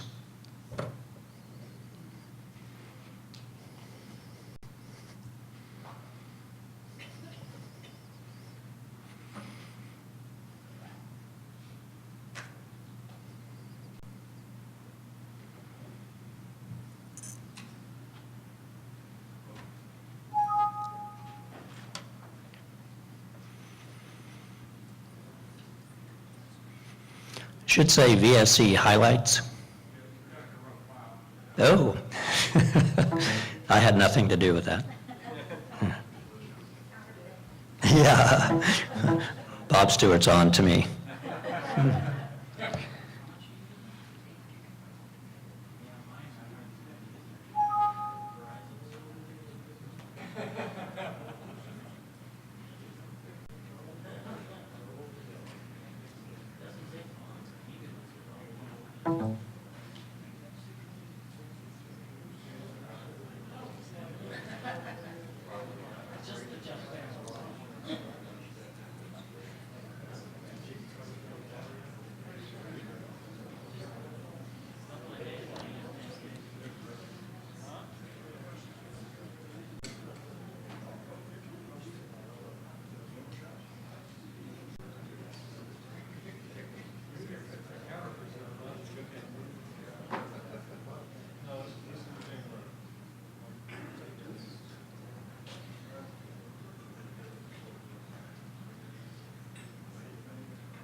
Okay, VSC is a conference call now, and that's worked very well. We had good attendance, and that meeting was held a couple of weeks ago. I just want to go over a few highlights from the meeting in case you were not able to attend. Next slide, please. Or maybe I can control it from here, let's see. It's not being controlled from here. What we're seeing is a table that indicates that SDRM registry membership is active in all 50 states. We even have quite a few participants even into Puerto Rico now. Down bottom right, we do have John Norris working with the VSC, and he's set up 36 accounts in Canada, and 29 of those are actually active. So you have 29 active registry participants in Canada now. So they're listed last but not least here. John's not present, is that correct? Okay, thank you. Next, please. The maroon number indicates locksmiths' participation in SDRM. The green is tech support, automakers, et cetera. The blue is actual auto repair facilities. What you may notice if you've been following this slide is that the auto repair techs is gaining very rapidly on the locksmith side. Should eclipse it maybe as early as 2014. Next slide.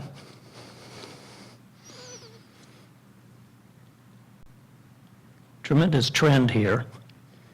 This represents 1,600 to 1,800 active requests for data daily.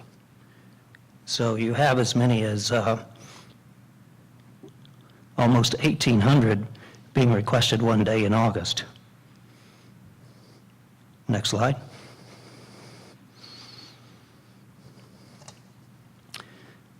We're on pace to do over 500,000 transactions in 2013. If you do the math and add up all these, you're, over the years, you've got a whole bunch of cars that did not need to go back to the dealerships for service.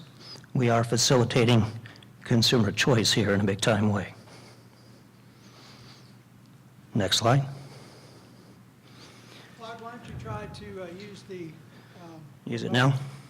and see if that works now. Okay, very good. This is NICB's report. Ivan is traveling at another conference. He did want to stress some things here. The circle on the left, 1,724,000 transactions there. That includes some automakers that are logging all their transactions. That includes also the SDRM transactions. So out of that very large number, you come down to 901 vehicles had a theft reported within 7 days of a key code transaction. That amounts to half of 1/1,000th of the transactions, so a very small number. But Ivan wanted to stress here that of the automakers that are logging their transactions and the SDRM transactions, he has traceability the most on the SDRM transactions. He can work with law enforcement and provide them very good information. And then you get into the circle of the automaker transactions that are being logged. Then outside that circle, which you don't see, is a very large number of transactions occurring within the other automakers, and those represent next to no traceability. The point is that Ivan would like to see more automakers log their transactions with him, as in General Motors and Toyota are doing. Mitsubishi, Suzuki, there may be one more.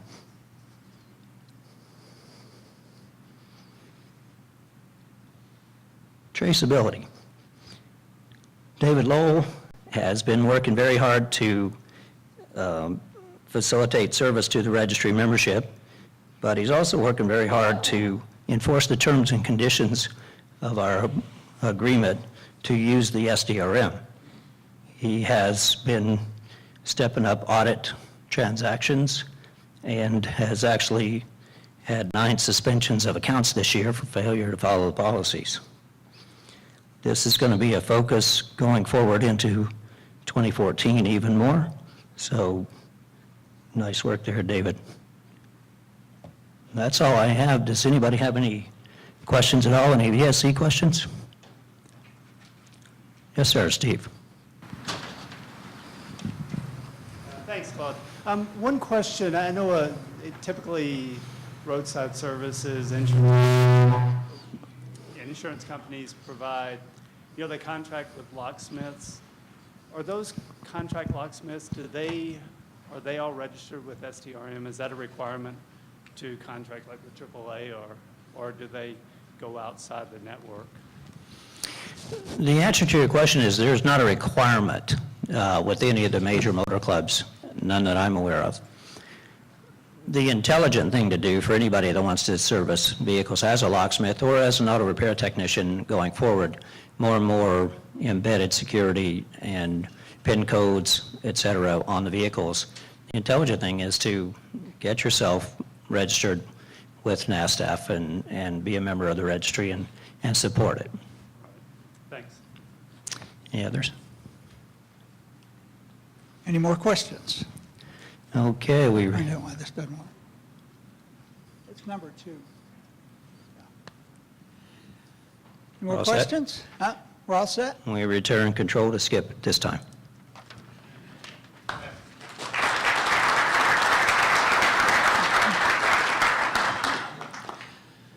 Actually, nobody asked the question, but I think the need for, the need for the LSID is ever increasing. I'm working with some of the OEMs to identify some of the components in vehicles that require an LSID now because they're tied into the security systems. And technicians, collision repair technicians, and even service technicians that are just repairing a service event are increasingly finding components that need to be initialized back into the system. And there are some of the OEM designs require that to need a security ID in order to do that. And the way the system is designed, it's either take the car to the dealer or you use a NASTF vehicle security professional who has the LSID number to be able to go in and get the code necessary to initialize that product. So we've talked with a lot of technicians that aren't currently LSID holders as part of the NASTF VSP program, but we're getting increasing interest because they're realizing that more and more they're having to contact a local locksmith or a local VSP who's already registered, who can come out to their shop and help them complete a repair. So I think as the trend continues, I think we're going to see much more growth in the SDRM product, in the Vehicle Security Professional Registry. So before we get off of vehicle security, no questions on vehicle security, we'll move on to the next committee.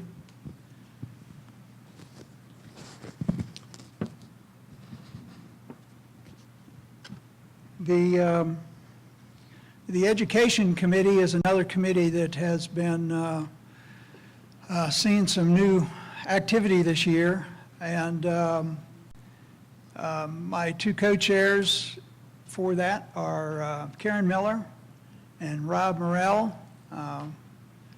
Would you like to make a presentation, Rob, or you just take some questions from the floor? Well, I think we can, but if everyone wants to, but there really wasn't that much discussed. It was, we had one meeting on October 30th, You want to, get up to the microphone there and let's see if, I'm kind of afraid of this microphone.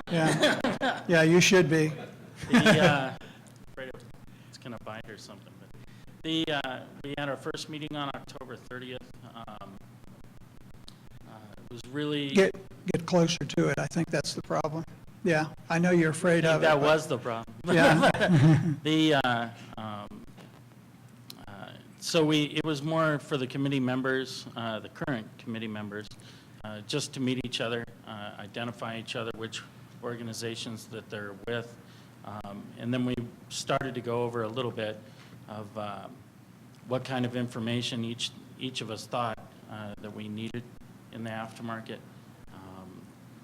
And it was really pretty preliminary. We talked about the matrix briefly and that sort of thing, and what a monumental task that is to try to keep that current. And especially with today's technology, that's really, we're going to have to start adding some categories to that as we go. But, but that's really about it. There wasn't too much just from one meeting so far. Okay, well, thank you. Yeah. We may take some questions here in a minute, but I would just add to that, one of the things that I mentioned earlier with the collision committee, we got ICAR to get involved. Like I said, it's very important to NASTF that we consolidate all of the mine trusts into each one of these projects so that we're not duplicating effort and wasting resources. When it comes to the education committee, I began participating with the Automotive Training Managers Council last April, and Dave Milne, who's the executive director now of the Automotive Training Managers Council, was on that conference call. So it was good now I feel like we're integrating ATMC into that discussion. ATMC, for those that do not know, it's a nonprofit much like NASTF, but their role in the industry is to advocate for the trainers. So OEM trainers and also the independent aftermarket trainers. And NASTF's role in education, I think, is very important for NASTF. I think, we've been handling service information and the vehicle security issues now for enough years where we kind of have a system to manage that going forward. But when it comes to education, it's our new frontier, and we're just beginning some of the discussions regarding the education resources. In fact, we noticed in the conference call that there was a little confusion among particularly educators, OEM educators, who may not have been involved in any of this vehicle security or formation of NASTF. They knew about NASTF because the guy down the hall is working on it, but he's not working on it, and there is confusion over just how much service information or how much education materials are included in service information. And the fact of the matter is, the service information is included or the education materials is included in the service information rules and in the service information text that it defines it in the NASTF service information standards. So to address that, up on the NASTF website, under the education page, each of the committees has their own web page. So I'd encourage you to go there.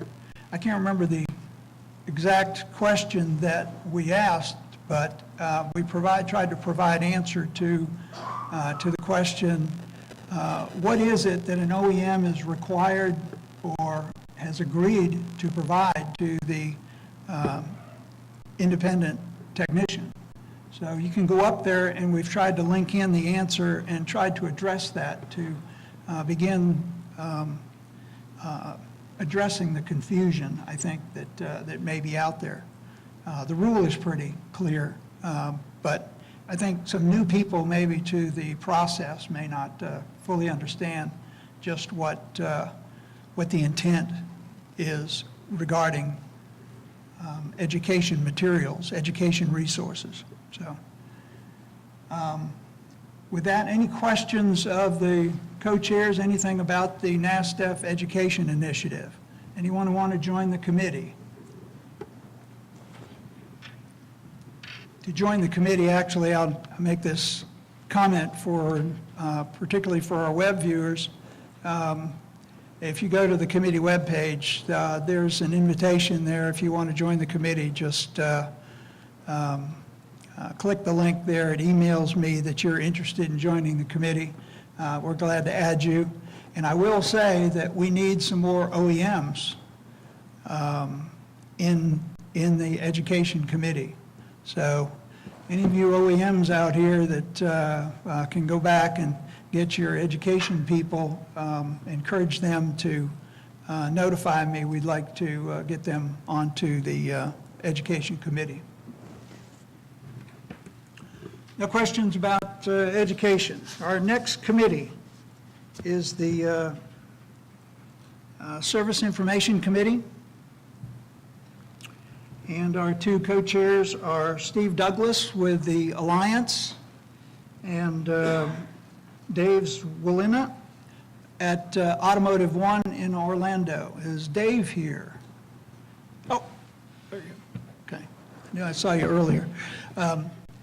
You want to make a presentation? Come on up. Presentation, but I did just want to make a couple things, and I thought Dave might have something too.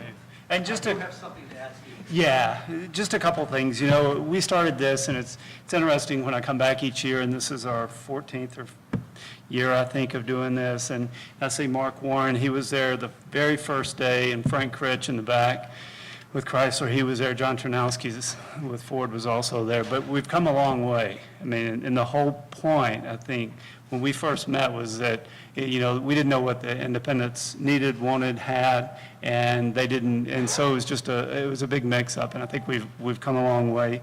We have the information out there. It's on the websites now. It should be across the board. The tools, the OEM tools, the aftermarket tools, those are available. The training materials, they should be available too, and I was kind of surprised when I heard that that might not be the case, but that was clearly the intent of the manufacturers and the agreements that we've reached. And as Skip mentioned, it was also the requirements in both federal and California law. And then also programming, that tends to be a big issue. So I guess my point is that, you know, we tried to level the playing field. I think we're pretty close now on that.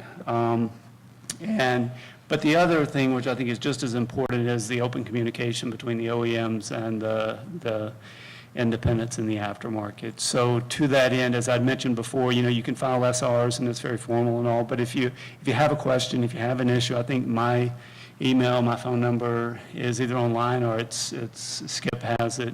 And so, you know, feel free if you think something's not right, let me know. I mean, that's what we're here for. And between John Cabanis and I, he's in the back, he represents Global, and he was there as well in Arizona.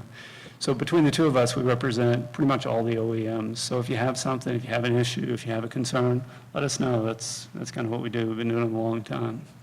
And like I say, if you have any questions, I'd be glad to answer them now. I know Dave Zwolina, he's an independent shop owner out of Florida.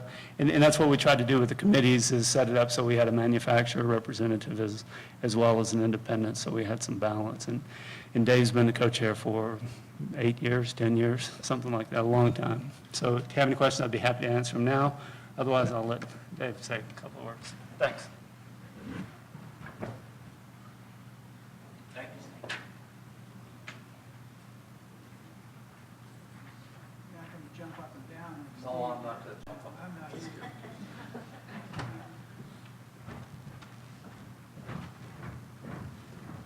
First of all, I'd like to thank everybody for being here. It's always great to see a large audience. I'd like to start this out by saying, like a person like me and many of you out in the audience, this is all made available to me to help our industry because I've got great employees.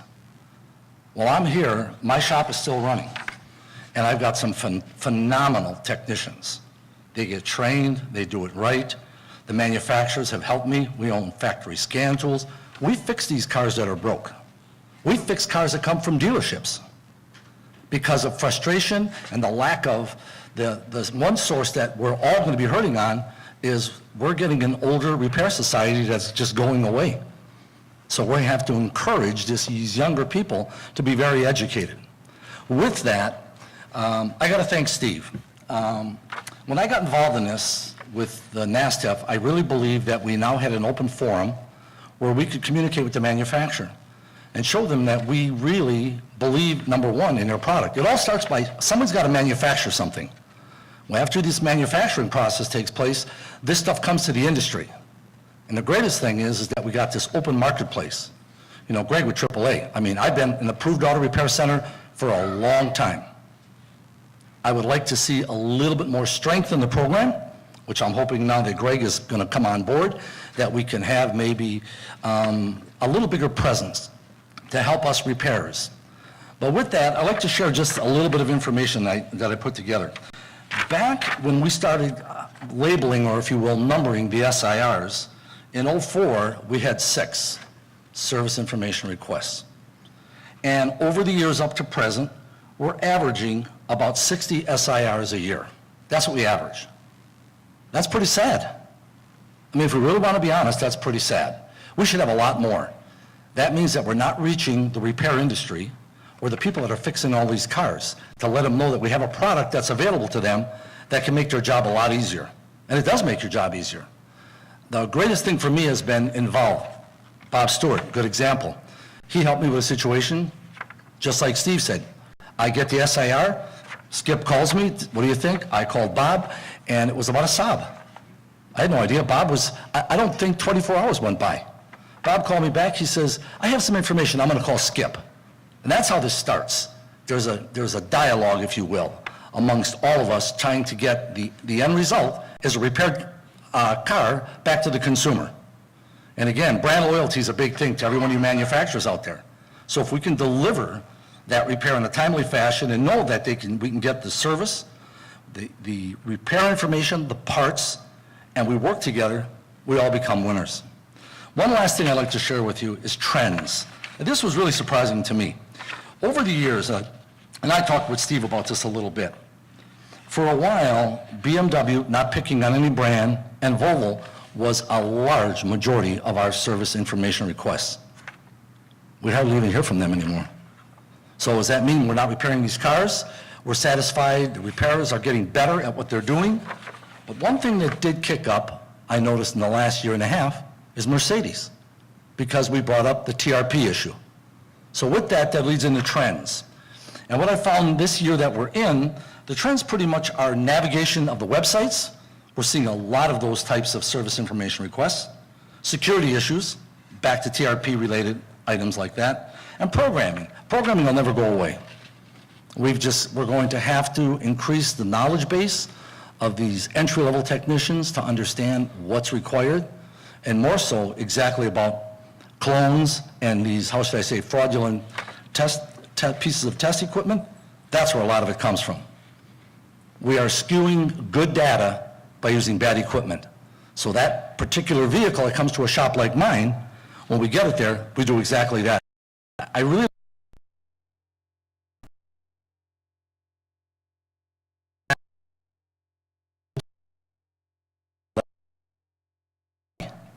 But the bottom line is NASTF, for me, being an independent repair, has been a win-win situation. So I hope we can do a better job of getting more people on board. And again, I thank every one of you for supporting NASTF. Thanks.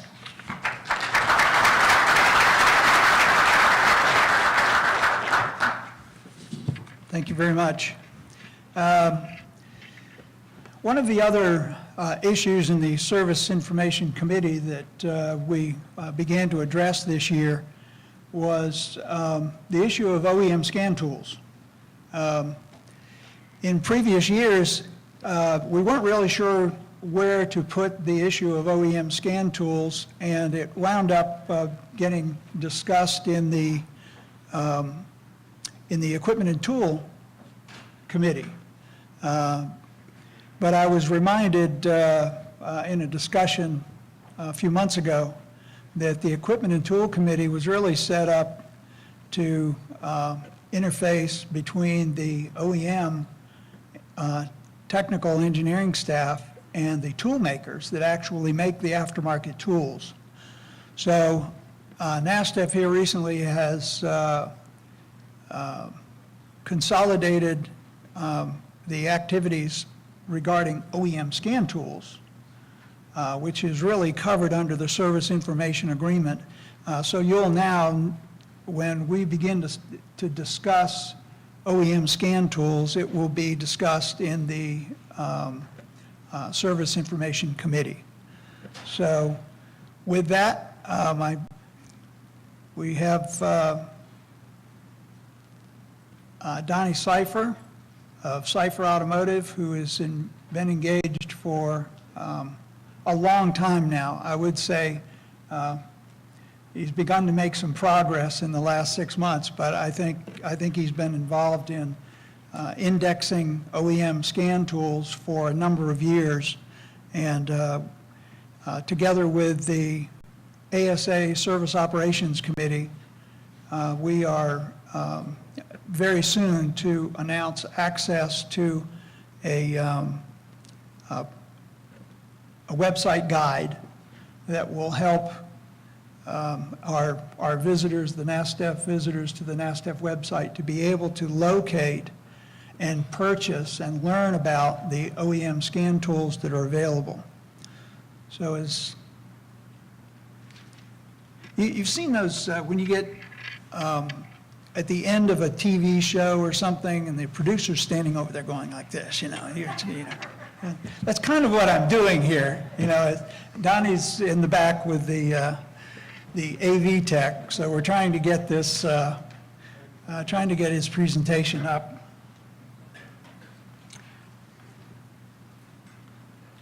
It was presentation number 12 on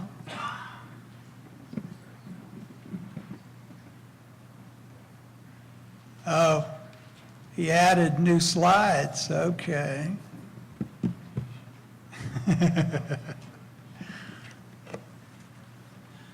Well, it's a moving project. I do know that I was just recently at a presentation Donnie did on this topic a couple of weeks ago, and I do know that they've made significant progress in just the last couple of weeks.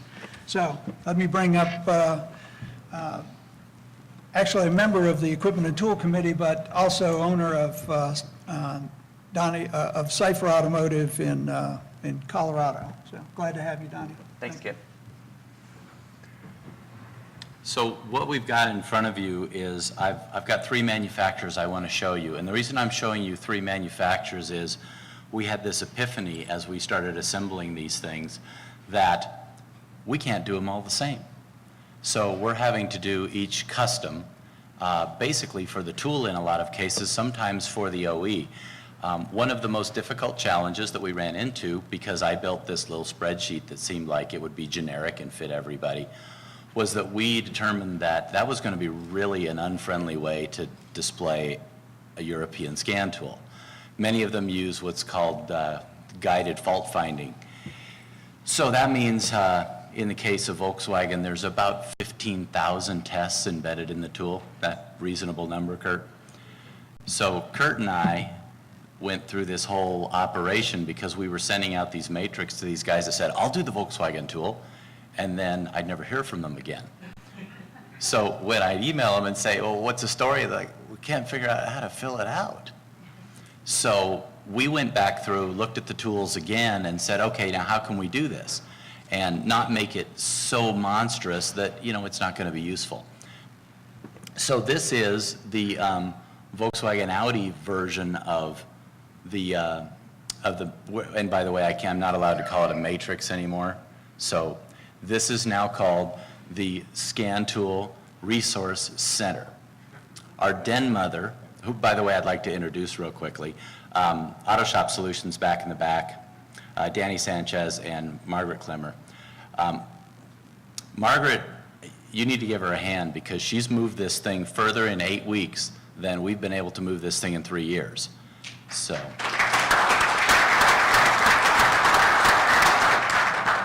So this project has gotten huge. I have a whole big old section of my Dropbox that's full with all this stuff. So, and lots of guys have contributed. So each piece has been vetted by technicians and the OE to make sure that we got the information right. And so this piece has actually been vetted by Kurt. He made sure we got it all right, and his folks. And so this is what we're showing. We're showing the tool and basically how it's purchased. There also are links. The OEs all provide links to how you buy the tool on their website, but if you travel down that road, you will often find that all it does is take you to another website. We're going all the way. Where do I push the button to buy the tool? That's there. And we've revised all of those things. All of that stuff is going to be found in the what's in the box area. We're formatting them the same, even though a lot of the information isn't the same. Can you scroll down for me a little bit, sir? So then the next part of this whole deal, after we work out that top area, is this is the product feature set. This is where it got unique when we were working with the Euros, as opposed to the way that we approach some of the Asian and American manufacturers. So what we did was we showed actually several different generations of their tool, because they're out there, folks have them.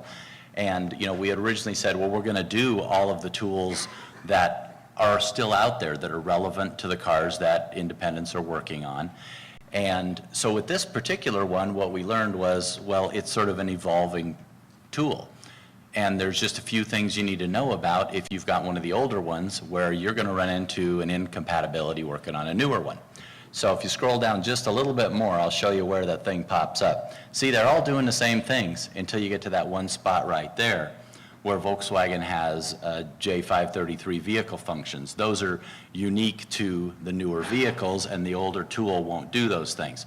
So it's just a really simple graphic way for folks to see, I can't use that tool if I'm going to work on the late model cars, or that those features are available.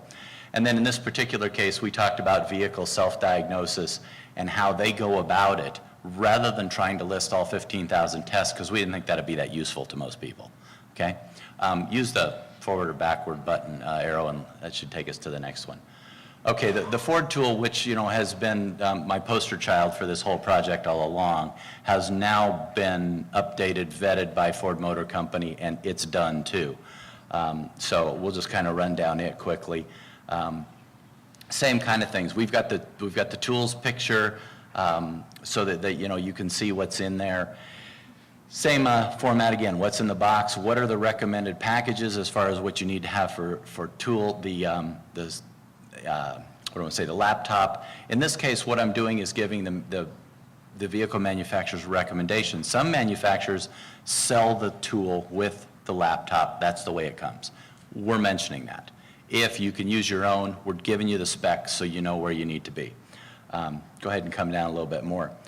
In the case of Ford, where there's a companion module over there in the what's in the box area, we're putting those over there so that you can see that there are other parts of this tool that you can use, and then there's links to where you go on their website to learn all about them.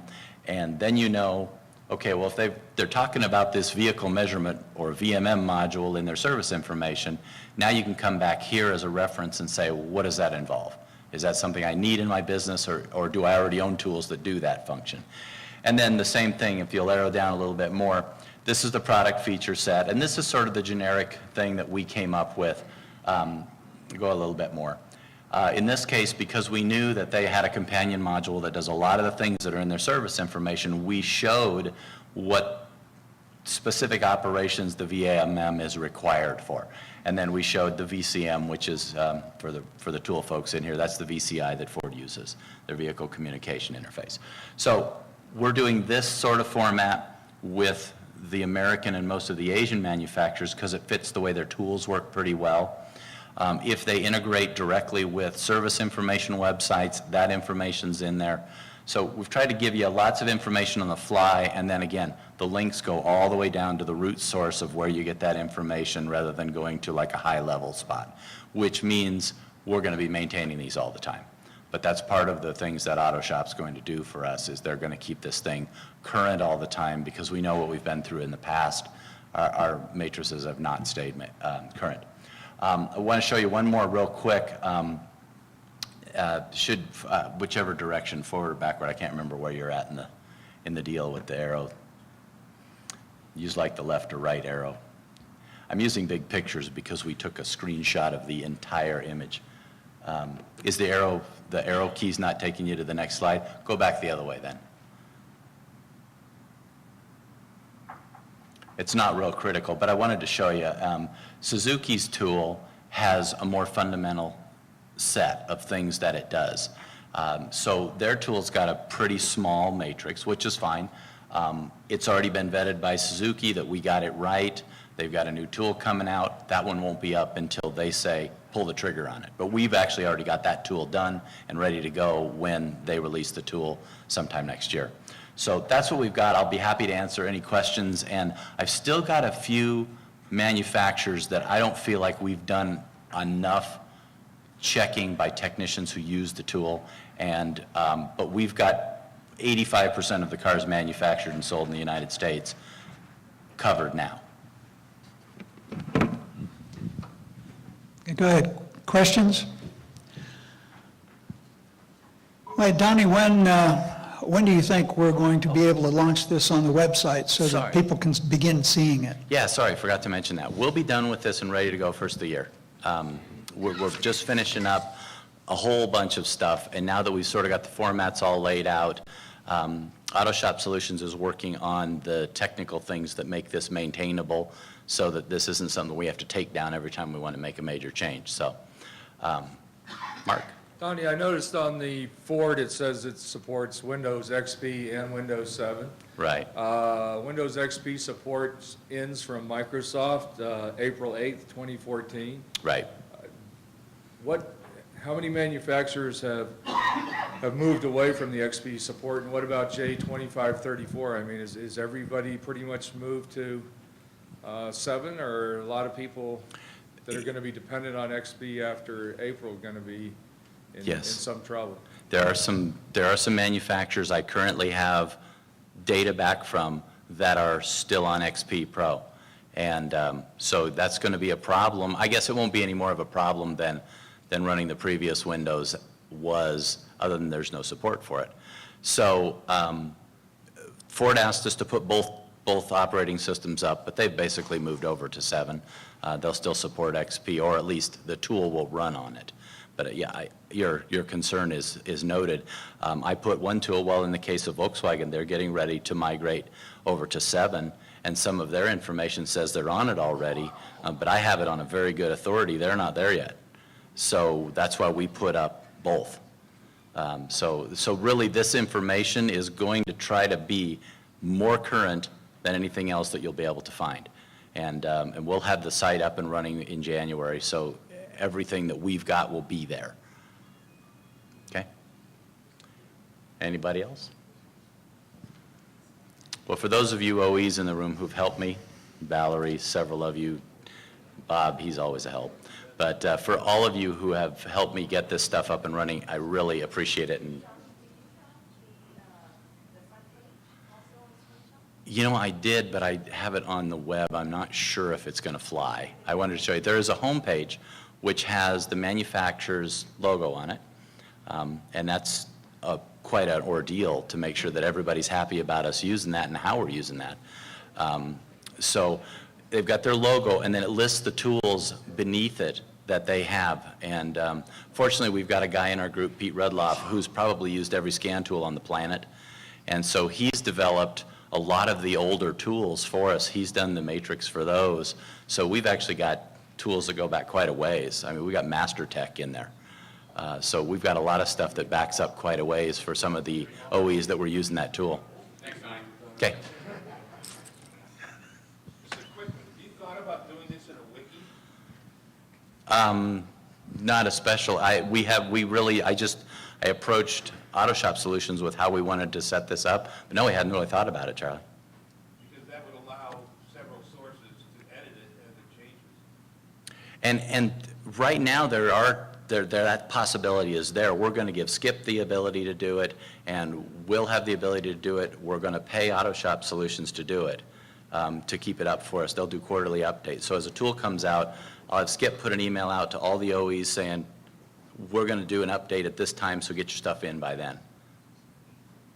The problem I see with that, frankly, is that like in situations like what I went through with Kurt, we had some real issues with, here's a brand-new tool that's coming out, but we don't want to talk about that yet because we're not ready to support it yet. And so I'm wondering how we can keep that information true and correct any other way. But I'm certainly open to any ideas, because obviously now's the time, because the thing isn't completely done yet. Thank you very much. My pleasure. Appreciate it.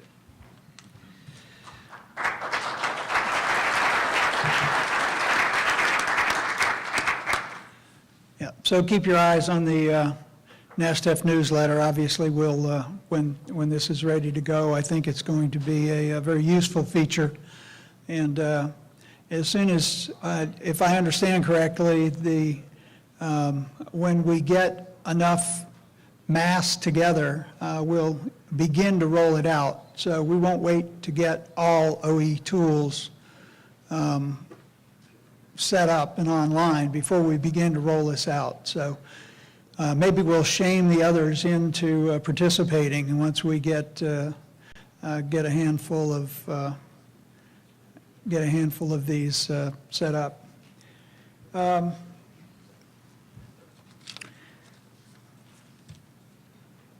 Yeah, I'll put it up here and I'll get that set up.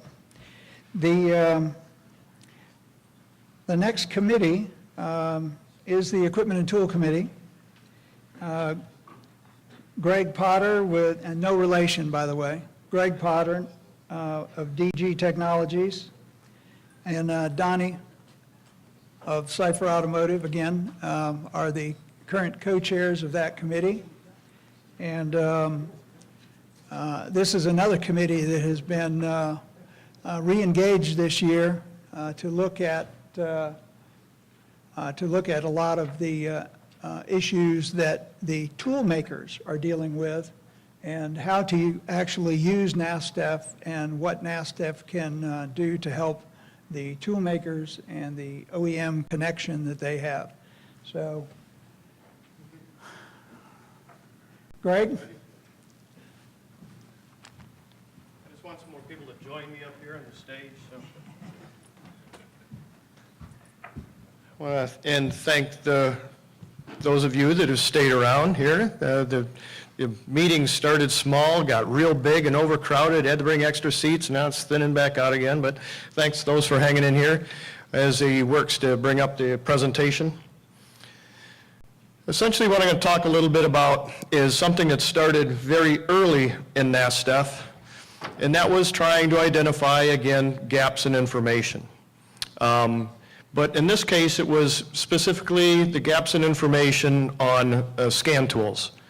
The data that we requested to get from OEMs that would allow scan tool makers to make their products and get it right.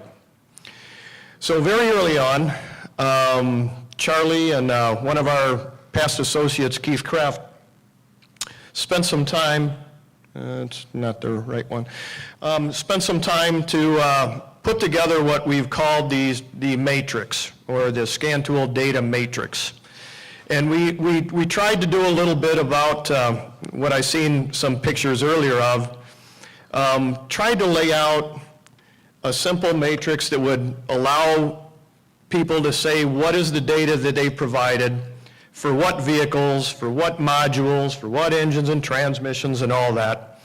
And we're still working on the slide.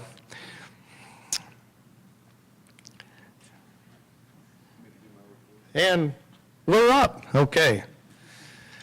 So we're going to talk about, all right, I got that much, but I think I got the microphone working. All right, so what we're trying to do is figure out how we can change this now and make it work better for the modern era. So a lot has changed since these first matrices were done, and we're now trying to find a better way to handle them going forward. So if you look in the old website, and actually this is the current website, but we're in the middle of getting all this changed. I know it's been one of the big topics and lists going on with Skip. You have this tool maker's matrix. You could go to this, you could click on one of the OEMs, and you would get something, these matrices, which I'll show several examples of in a moment.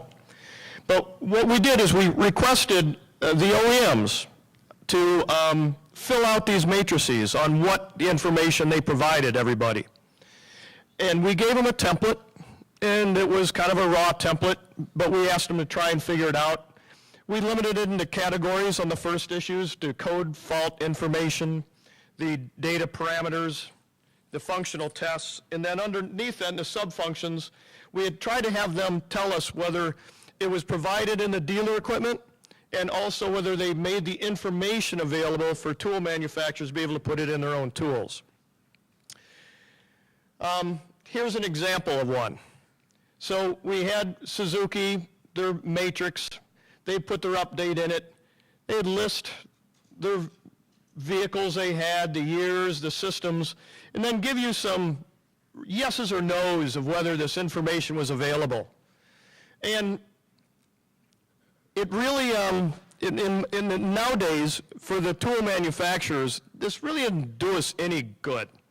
It really doesn't help us build the tools. If we can't find any information, we might go to this to say, well, did they really give it to us? And if it said it did, then maybe we'll look harder. That might be the only thing you'd ever really use it for. You see another one here. This one's on our website today, and you see 07 on there. So you can see it hasn't even been used all that much lately either. And you get a wide variety of yeses and nos for a host of different variants of vehicles. Here's a newer one, but not that new, still a couple years old. Same type of issues, but laid out a little bit differently. Each one, tried to figure out what we wanted, but laid it out in a slightly different way when we got it back. One of the problems with this is it was a lot of work for the OEMs to do. We didn't do nothing, we just assumed that they were going to do this, and initially it actually was working somewhat well, we thought, because Charlie would watch our website, and right before each NASTF meeting, the usage would spike as all the OEMs were trying to get their matrices posted on the website before the meeting, because everyone wanted to have their stuff updated before they got in front of a crowd like this and said, you haven't updated it in 3 years. So it was kind of an issue like that, but it didn't really later do its job of get any better information in the tools. So the method was very burdensome on the OEs. It didn't really tell us anything, didn't really help us do what we had to do, and I called it was kind of a prove you're innocent process to the OEMs. You have to prove that you're giving the data to us before we even had to go look for it. So we're trying to find a new way to do that, that satisfies the intended reasons for the people that use it. So we're looking at a new process that'll focus on what's not there instead of what we thought is there. We're always focused on is it there, but is a weak term because it's so undefined. If you said you provided, okay, bidirectional controls on a certain module, did that mean one, all, two? It's a checkbox, yes or no, you figure it out. So it didn't give us the information we want. Base assumption now will be that all the data is there. We're just going to assume that the OEMs are giving us all the data we need to build our tools. And quite honestly, a lot of them are doing that. We're getting the information, it is flowing, so we're going to take that as an assumption with the begin. I'm going to change out microphones. Okay.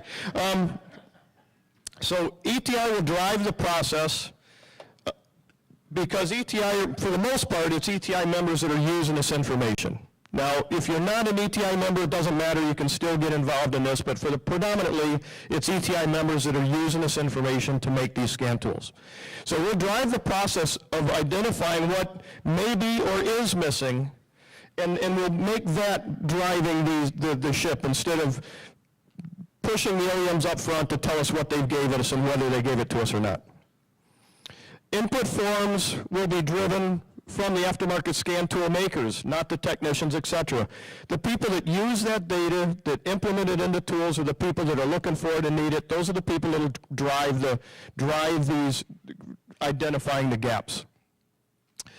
OEMs can then just focus on providing specific missing data that is identified. So you don't have to spend a lot of time up front trying to make sure that they can just kind of respond to it in a way that other parts of this organization use within the SIR type of system. So looking at the SIR system that we currently have, we can use something very similar to the beginning of the SIR input form. We probably don't need a lot of this information in many cases because it's driven by ETI members and we know a lot of the information about their addresses and things like that. But we can simplify this, but it's basically, who's sending me this information? But the second part is still where there's a lot of work going on, trying to identify in a form what are the input fields we need that is going to help us identify and be able to put this out to the OEMs for the information that's missing.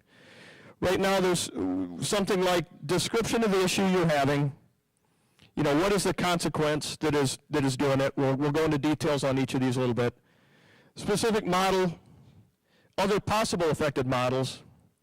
Where have you looked for the data now? Try and get an idea where they have looked for the information, the data, and any other references and comments that we're still actually working on. So some examples here a little bit. Okay, description of the issue. Could be something along, I'm missing some PID scaling descriptions for 2009 ECUs. So critical diagnostic tests cannot be provided to the aftermarket for this particular problem. So the model says, okay, my model is a 2009 AAPEX motor J5 with a 2-liter engine. I can't find that information for it. But I haven't looked, but I really suspect that it's going to affect another J6 model that's got that same engine in it. And it might affect next year's model with the same engine in it. So these are things that as a developer of tools usually knows. When he's building a tool, he knows a lot of the threads and the common threads that are going between it. So he says, I know it's not here for this, but it may be missing for all these other things too. So it gives us maybe some more information that can be useful. And believe me, this still needs to be worked out.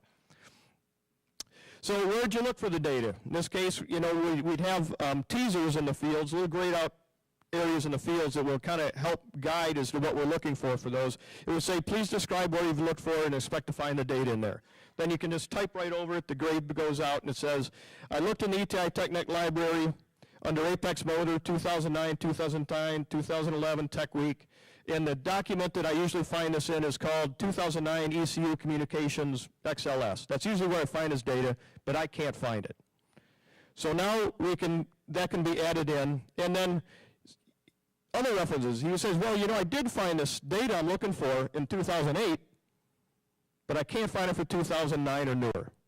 So this is all really good information that can be now put into the database and processed back to the OE to say, okay, maybe I missed something.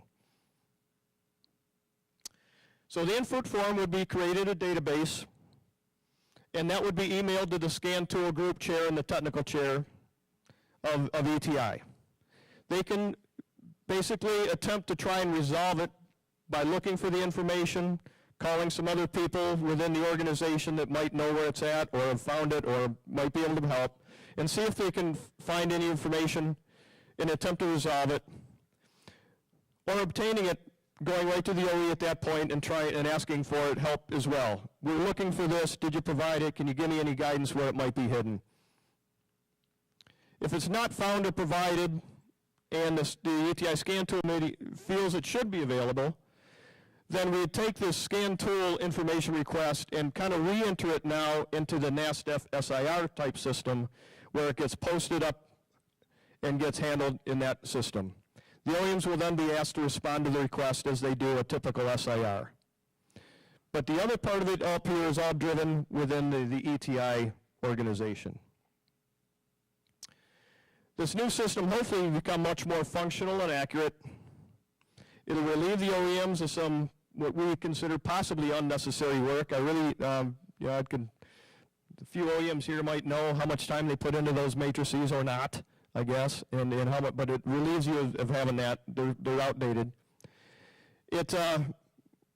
Many inaccurate complaints will be filtered out before you have to do any work at all. We'll try to resolve it internally to see if we've got something there before we pass it on to you. And then we'll still keep all this information as we get it back from you into the secure through our Technic library, which is behind, it's a secure server and put where it can't be handled. So it can be either handled through the direct licensing that you might have set up, or it can be handled right through our internal organization that we have. Okay, questions?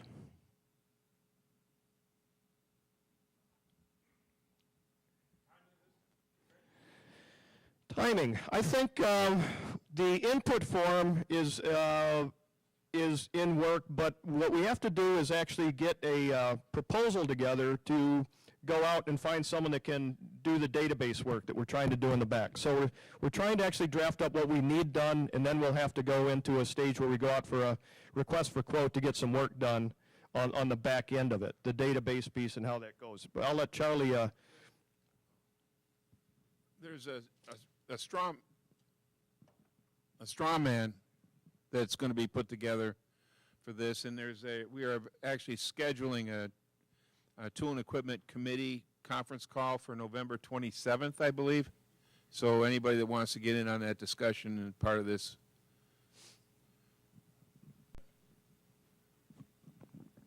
Any other questions? All right, everyone's looking tired. Thank you. Thank you. 1, 2, 1, 2. Before we get to the next committee. Hello? How many microphones? I've got 3 of them. I got 3 of them up here. Are we live? Yeah, hey, there you go. Before we get to the next committee, we did get an internet question in that I'd like to address. It actually applies to the Service Information Committee, but I see my co-chairs have both abandoned me. I'm still here. Oh, okay. Oh, there you are. Yeah, I know. I just look right through you there, Dave. So it's the blue shirt. Okay. So this may go back to some of the foundation of what NASTF intended, I think.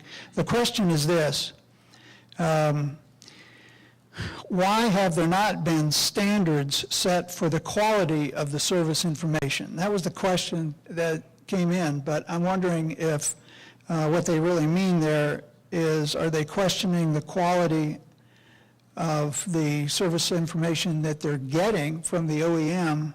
And if, and I assume that's the case here.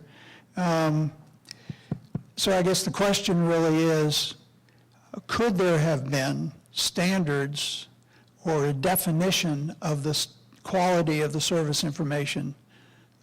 Charlie, do you want to address that? Are there any of the OEMs that were involved in the writing of the SIR that would even want to? I have a volunteer. Well, you have to get on camera here. You know, remember, we're live on the internet here. Channel 1. Yeah, I got 45 minutes to kill on the agenda, right? So, I'm John, for those of you that... be culling that. For those of you that don't know me, I'm John Cabanis with Global Automakers, and I was involved in helping set all this stuff up along with a few of my other gray-haired friends here many years ago. And the only thing that's really changed, where did Mark Warren go? I think the only thing that's changed is with Mark Warren is his hair's gone from black to a long gray ponytail instead of a black ponytail. But anyway, the answer to that question is that all the standards per se for the service information were basically derived from the requirements for EPA and the California Air Resources Board regulations that apply to service information requirements for emission-related systems. And as part of the NASTF process, all the automakers, or virtually all the automakers, agreed to use the same standards that applied for emission-related information to all other information, safety and what have you, collision, so on the vehicle. And so the standards really, as far as quality, sort of go back to what's required in the EPA and ARB regulations. Now, of course, like almost all regulations, they leave a lot of the details up to the individual automakers to figure out how they want to implement them. And it's up to EPA and ARB if they perceive problems to enforce the requirements and force manufacturers to make changes in their, say, service information websites and this and that. But in addition to that, of course, all the user sites are publicly available, and they have been for about 10 years. And so one of the things that's happened over that course of time is that all the automakers have kind of kept an eye on what their competitors are doing and learned what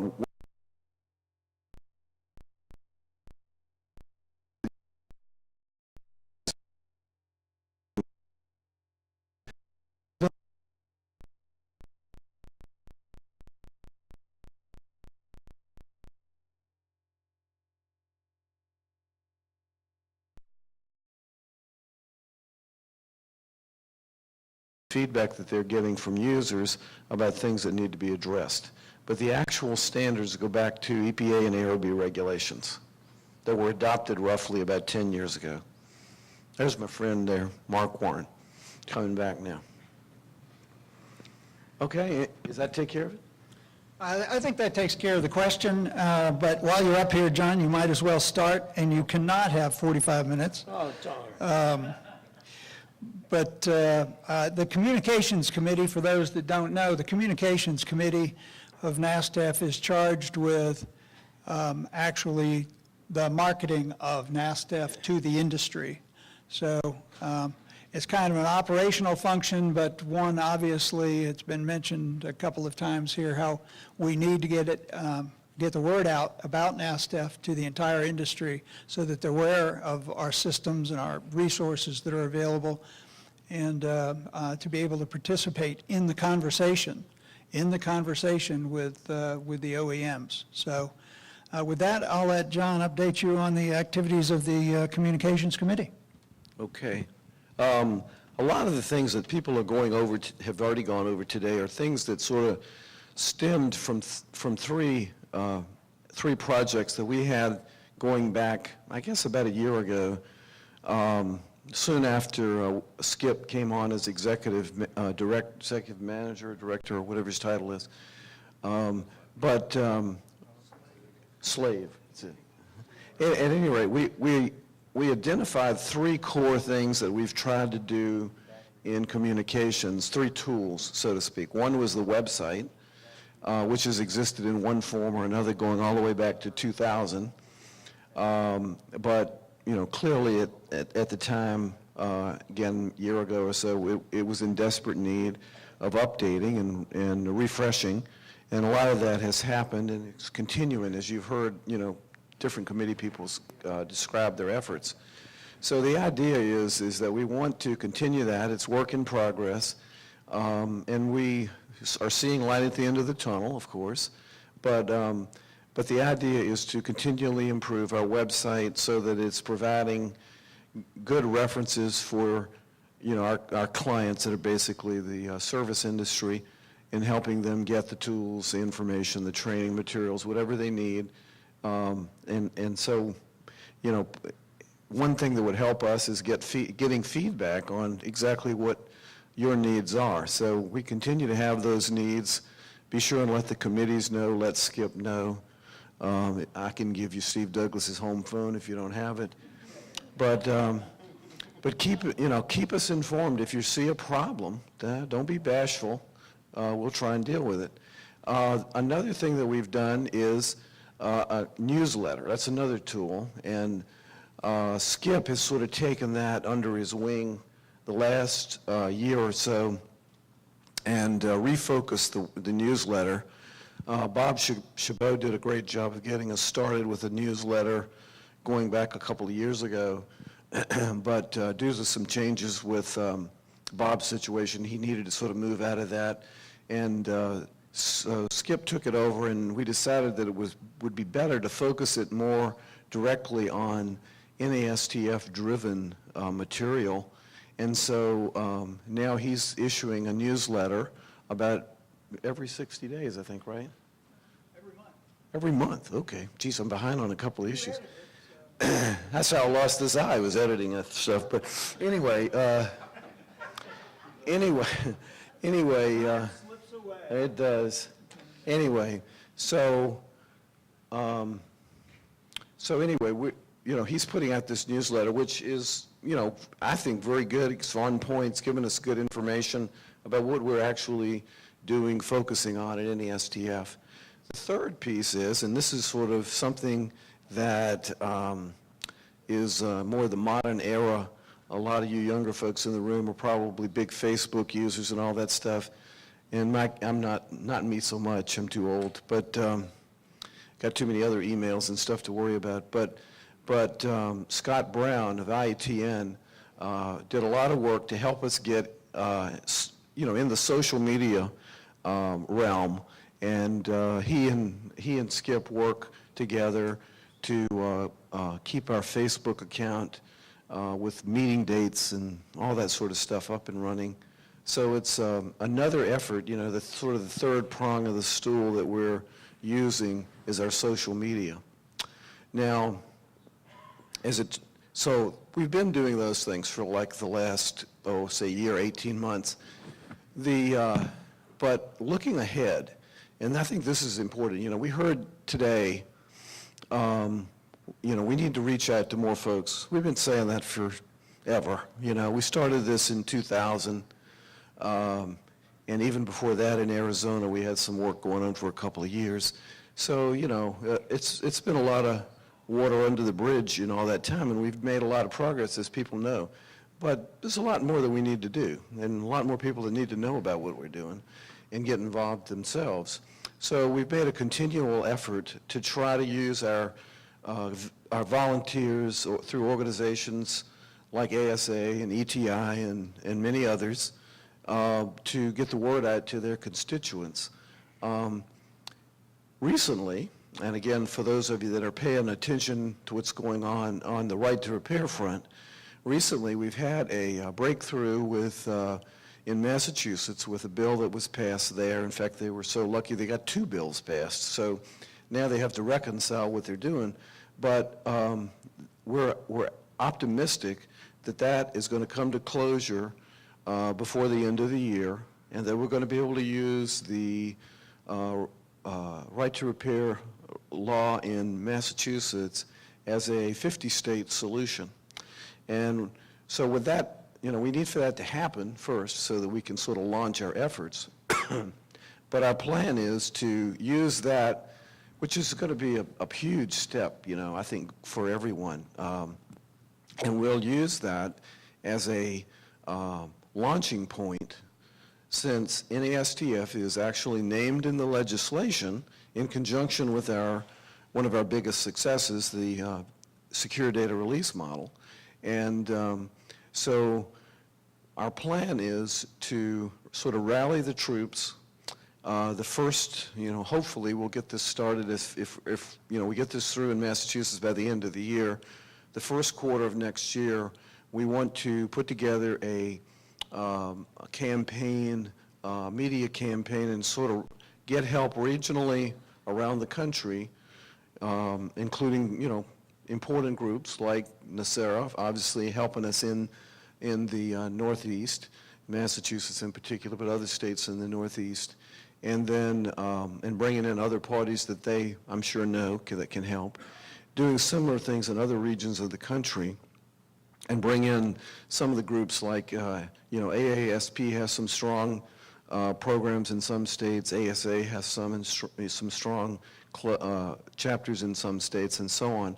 But pull together sort of a regionally focused push to really get the word out about not only the progress that we have with the Massachusetts law and the 50-state solution, but also how does NASTF, how we're involved in it, and how it's a good decision for the industry going forward, and how everyone needs to sort of pull together on this.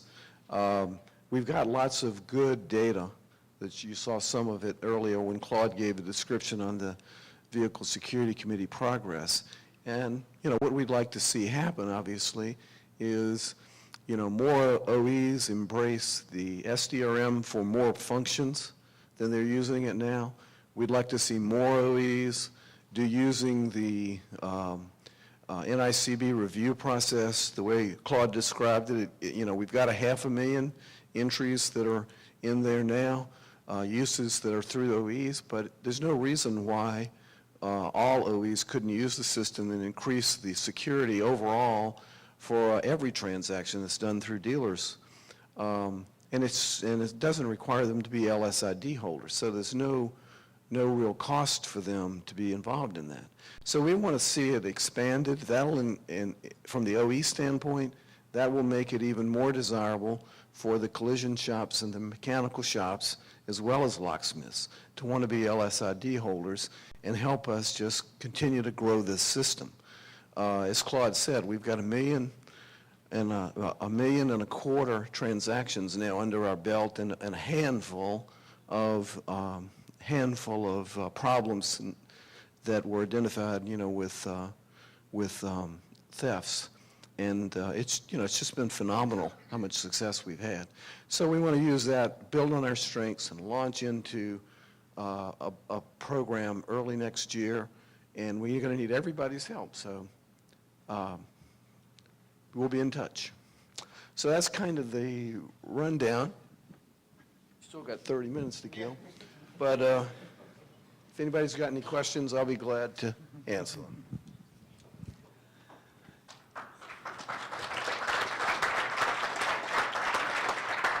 Thank you, John. Thanks to all the committee people. Let me just make one follow-up comment on the communications initiative. We have doubled our readership of the newsletter in the past year. And as far as getting the word out to technicians, the board last year adopted the strategy for us to move around the country. So go to where the technicians are. Our spring meeting, as you might recall, was at the Vision Technician Conference in Kansas City. And the fall meeting, obviously, here. We enjoyed the attendance of more technicians here. And I think that we're getting ready to go to our spring 2014 meeting is on March 20th in Seattle at the airport in conjunction with ATE, Automotive Training, what is that called? Automotive Training Expo. Yeah, Automotive Training Expo. Very similar event to what is at Vision. Not quite as large, but I think what we're trying to demonstrate is we really have three ways for the industry to view our meetings and to participate with us. Number one, obviously, is we love to have everyone live, as you were today, here in the audience. But to be able to broadcast this, if this works out, having a live broadcast, I think, extends the reach of this, the value of this meeting. And then certainly the follow-up videos will help us continue to answer questions that people may have for us out there. The last slide is number 15 there, but I've already covered half of that by telling you the date of the spring meeting.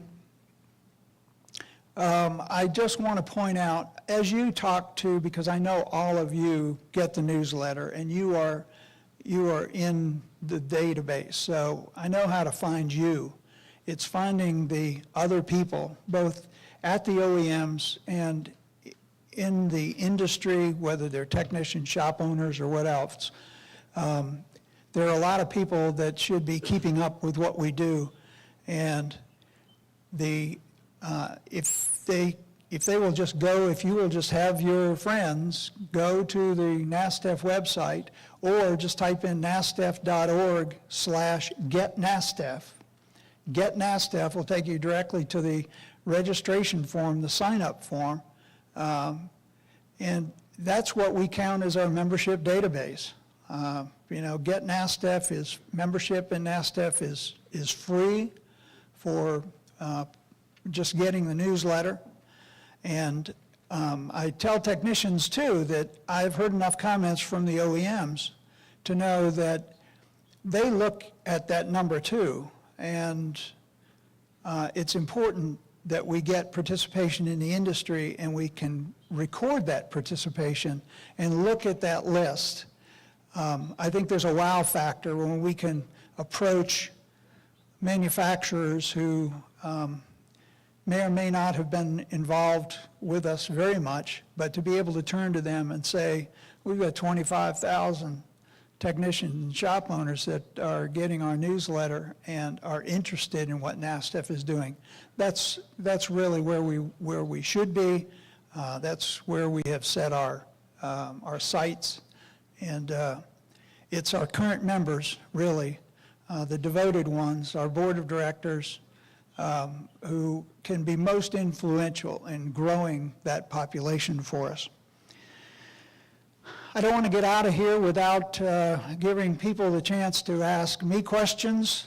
If anyone has any comments or anything that you would like to suggest that we do for future general meetings or maybe future projects, we certainly want to hear about it. And if you think of something even after you leave this meeting, please do not hesitate. We see every email and respond to every email and phone call. So please contact me with any concerns or questions or comments, suggestions, whatever. Skip, I have a comment. Go. I brought this up to you a while back, that all of us travel, and especially on the trainers, and I'm just going to use my area. In Seminole County, we've got, it's called Seminole State College. We got a 50-bay facility. Between the industry, it was called the Central Florida Auto Dealers Association, which is the car dealers, and some independents. What we did was went and got a grant and built this facility. Now, we had a community college. It was called the Seminole Community College before this.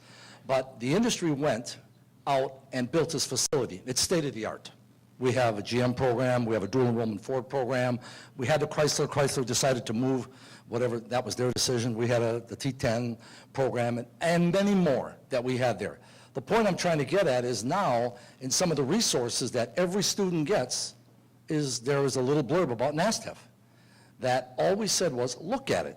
We talked to the instructors and showed them what strength it had, and just let them see it. And that's just a start. I mean, you take I'll use the ASAP students. Take 26 in a dual enrollment, that's 52 young students that have access to this no matter where they wind up in the industry. But how many training facilities are there in the country that we can physically touch, go out, and ask them to just take a look and see if this is not a great resource for them? And I can just tell you, it's working in Seminole County, Florida. Thank you. Yeah. Now, and we do get a lot of educators that subscribe to the NASTF newsletter, so we know they're out there. You want to hand the microphone back to? Just a quick comment. Great job. But how come there was no sign-in sheet today?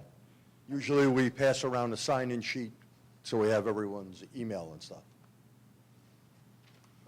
I don't know that we've done it recently. I didn't know we did that. For years we've done it. Okay. It's just one more piece of paper for me to keep track of, so I'd prefer not. Figure I want to give you a little more work. What the hell? Any other questions, comments? I want to. Yeah. We don't need a motion, but thank you all for being here and participating, and to all of our folks online, thank you for watching.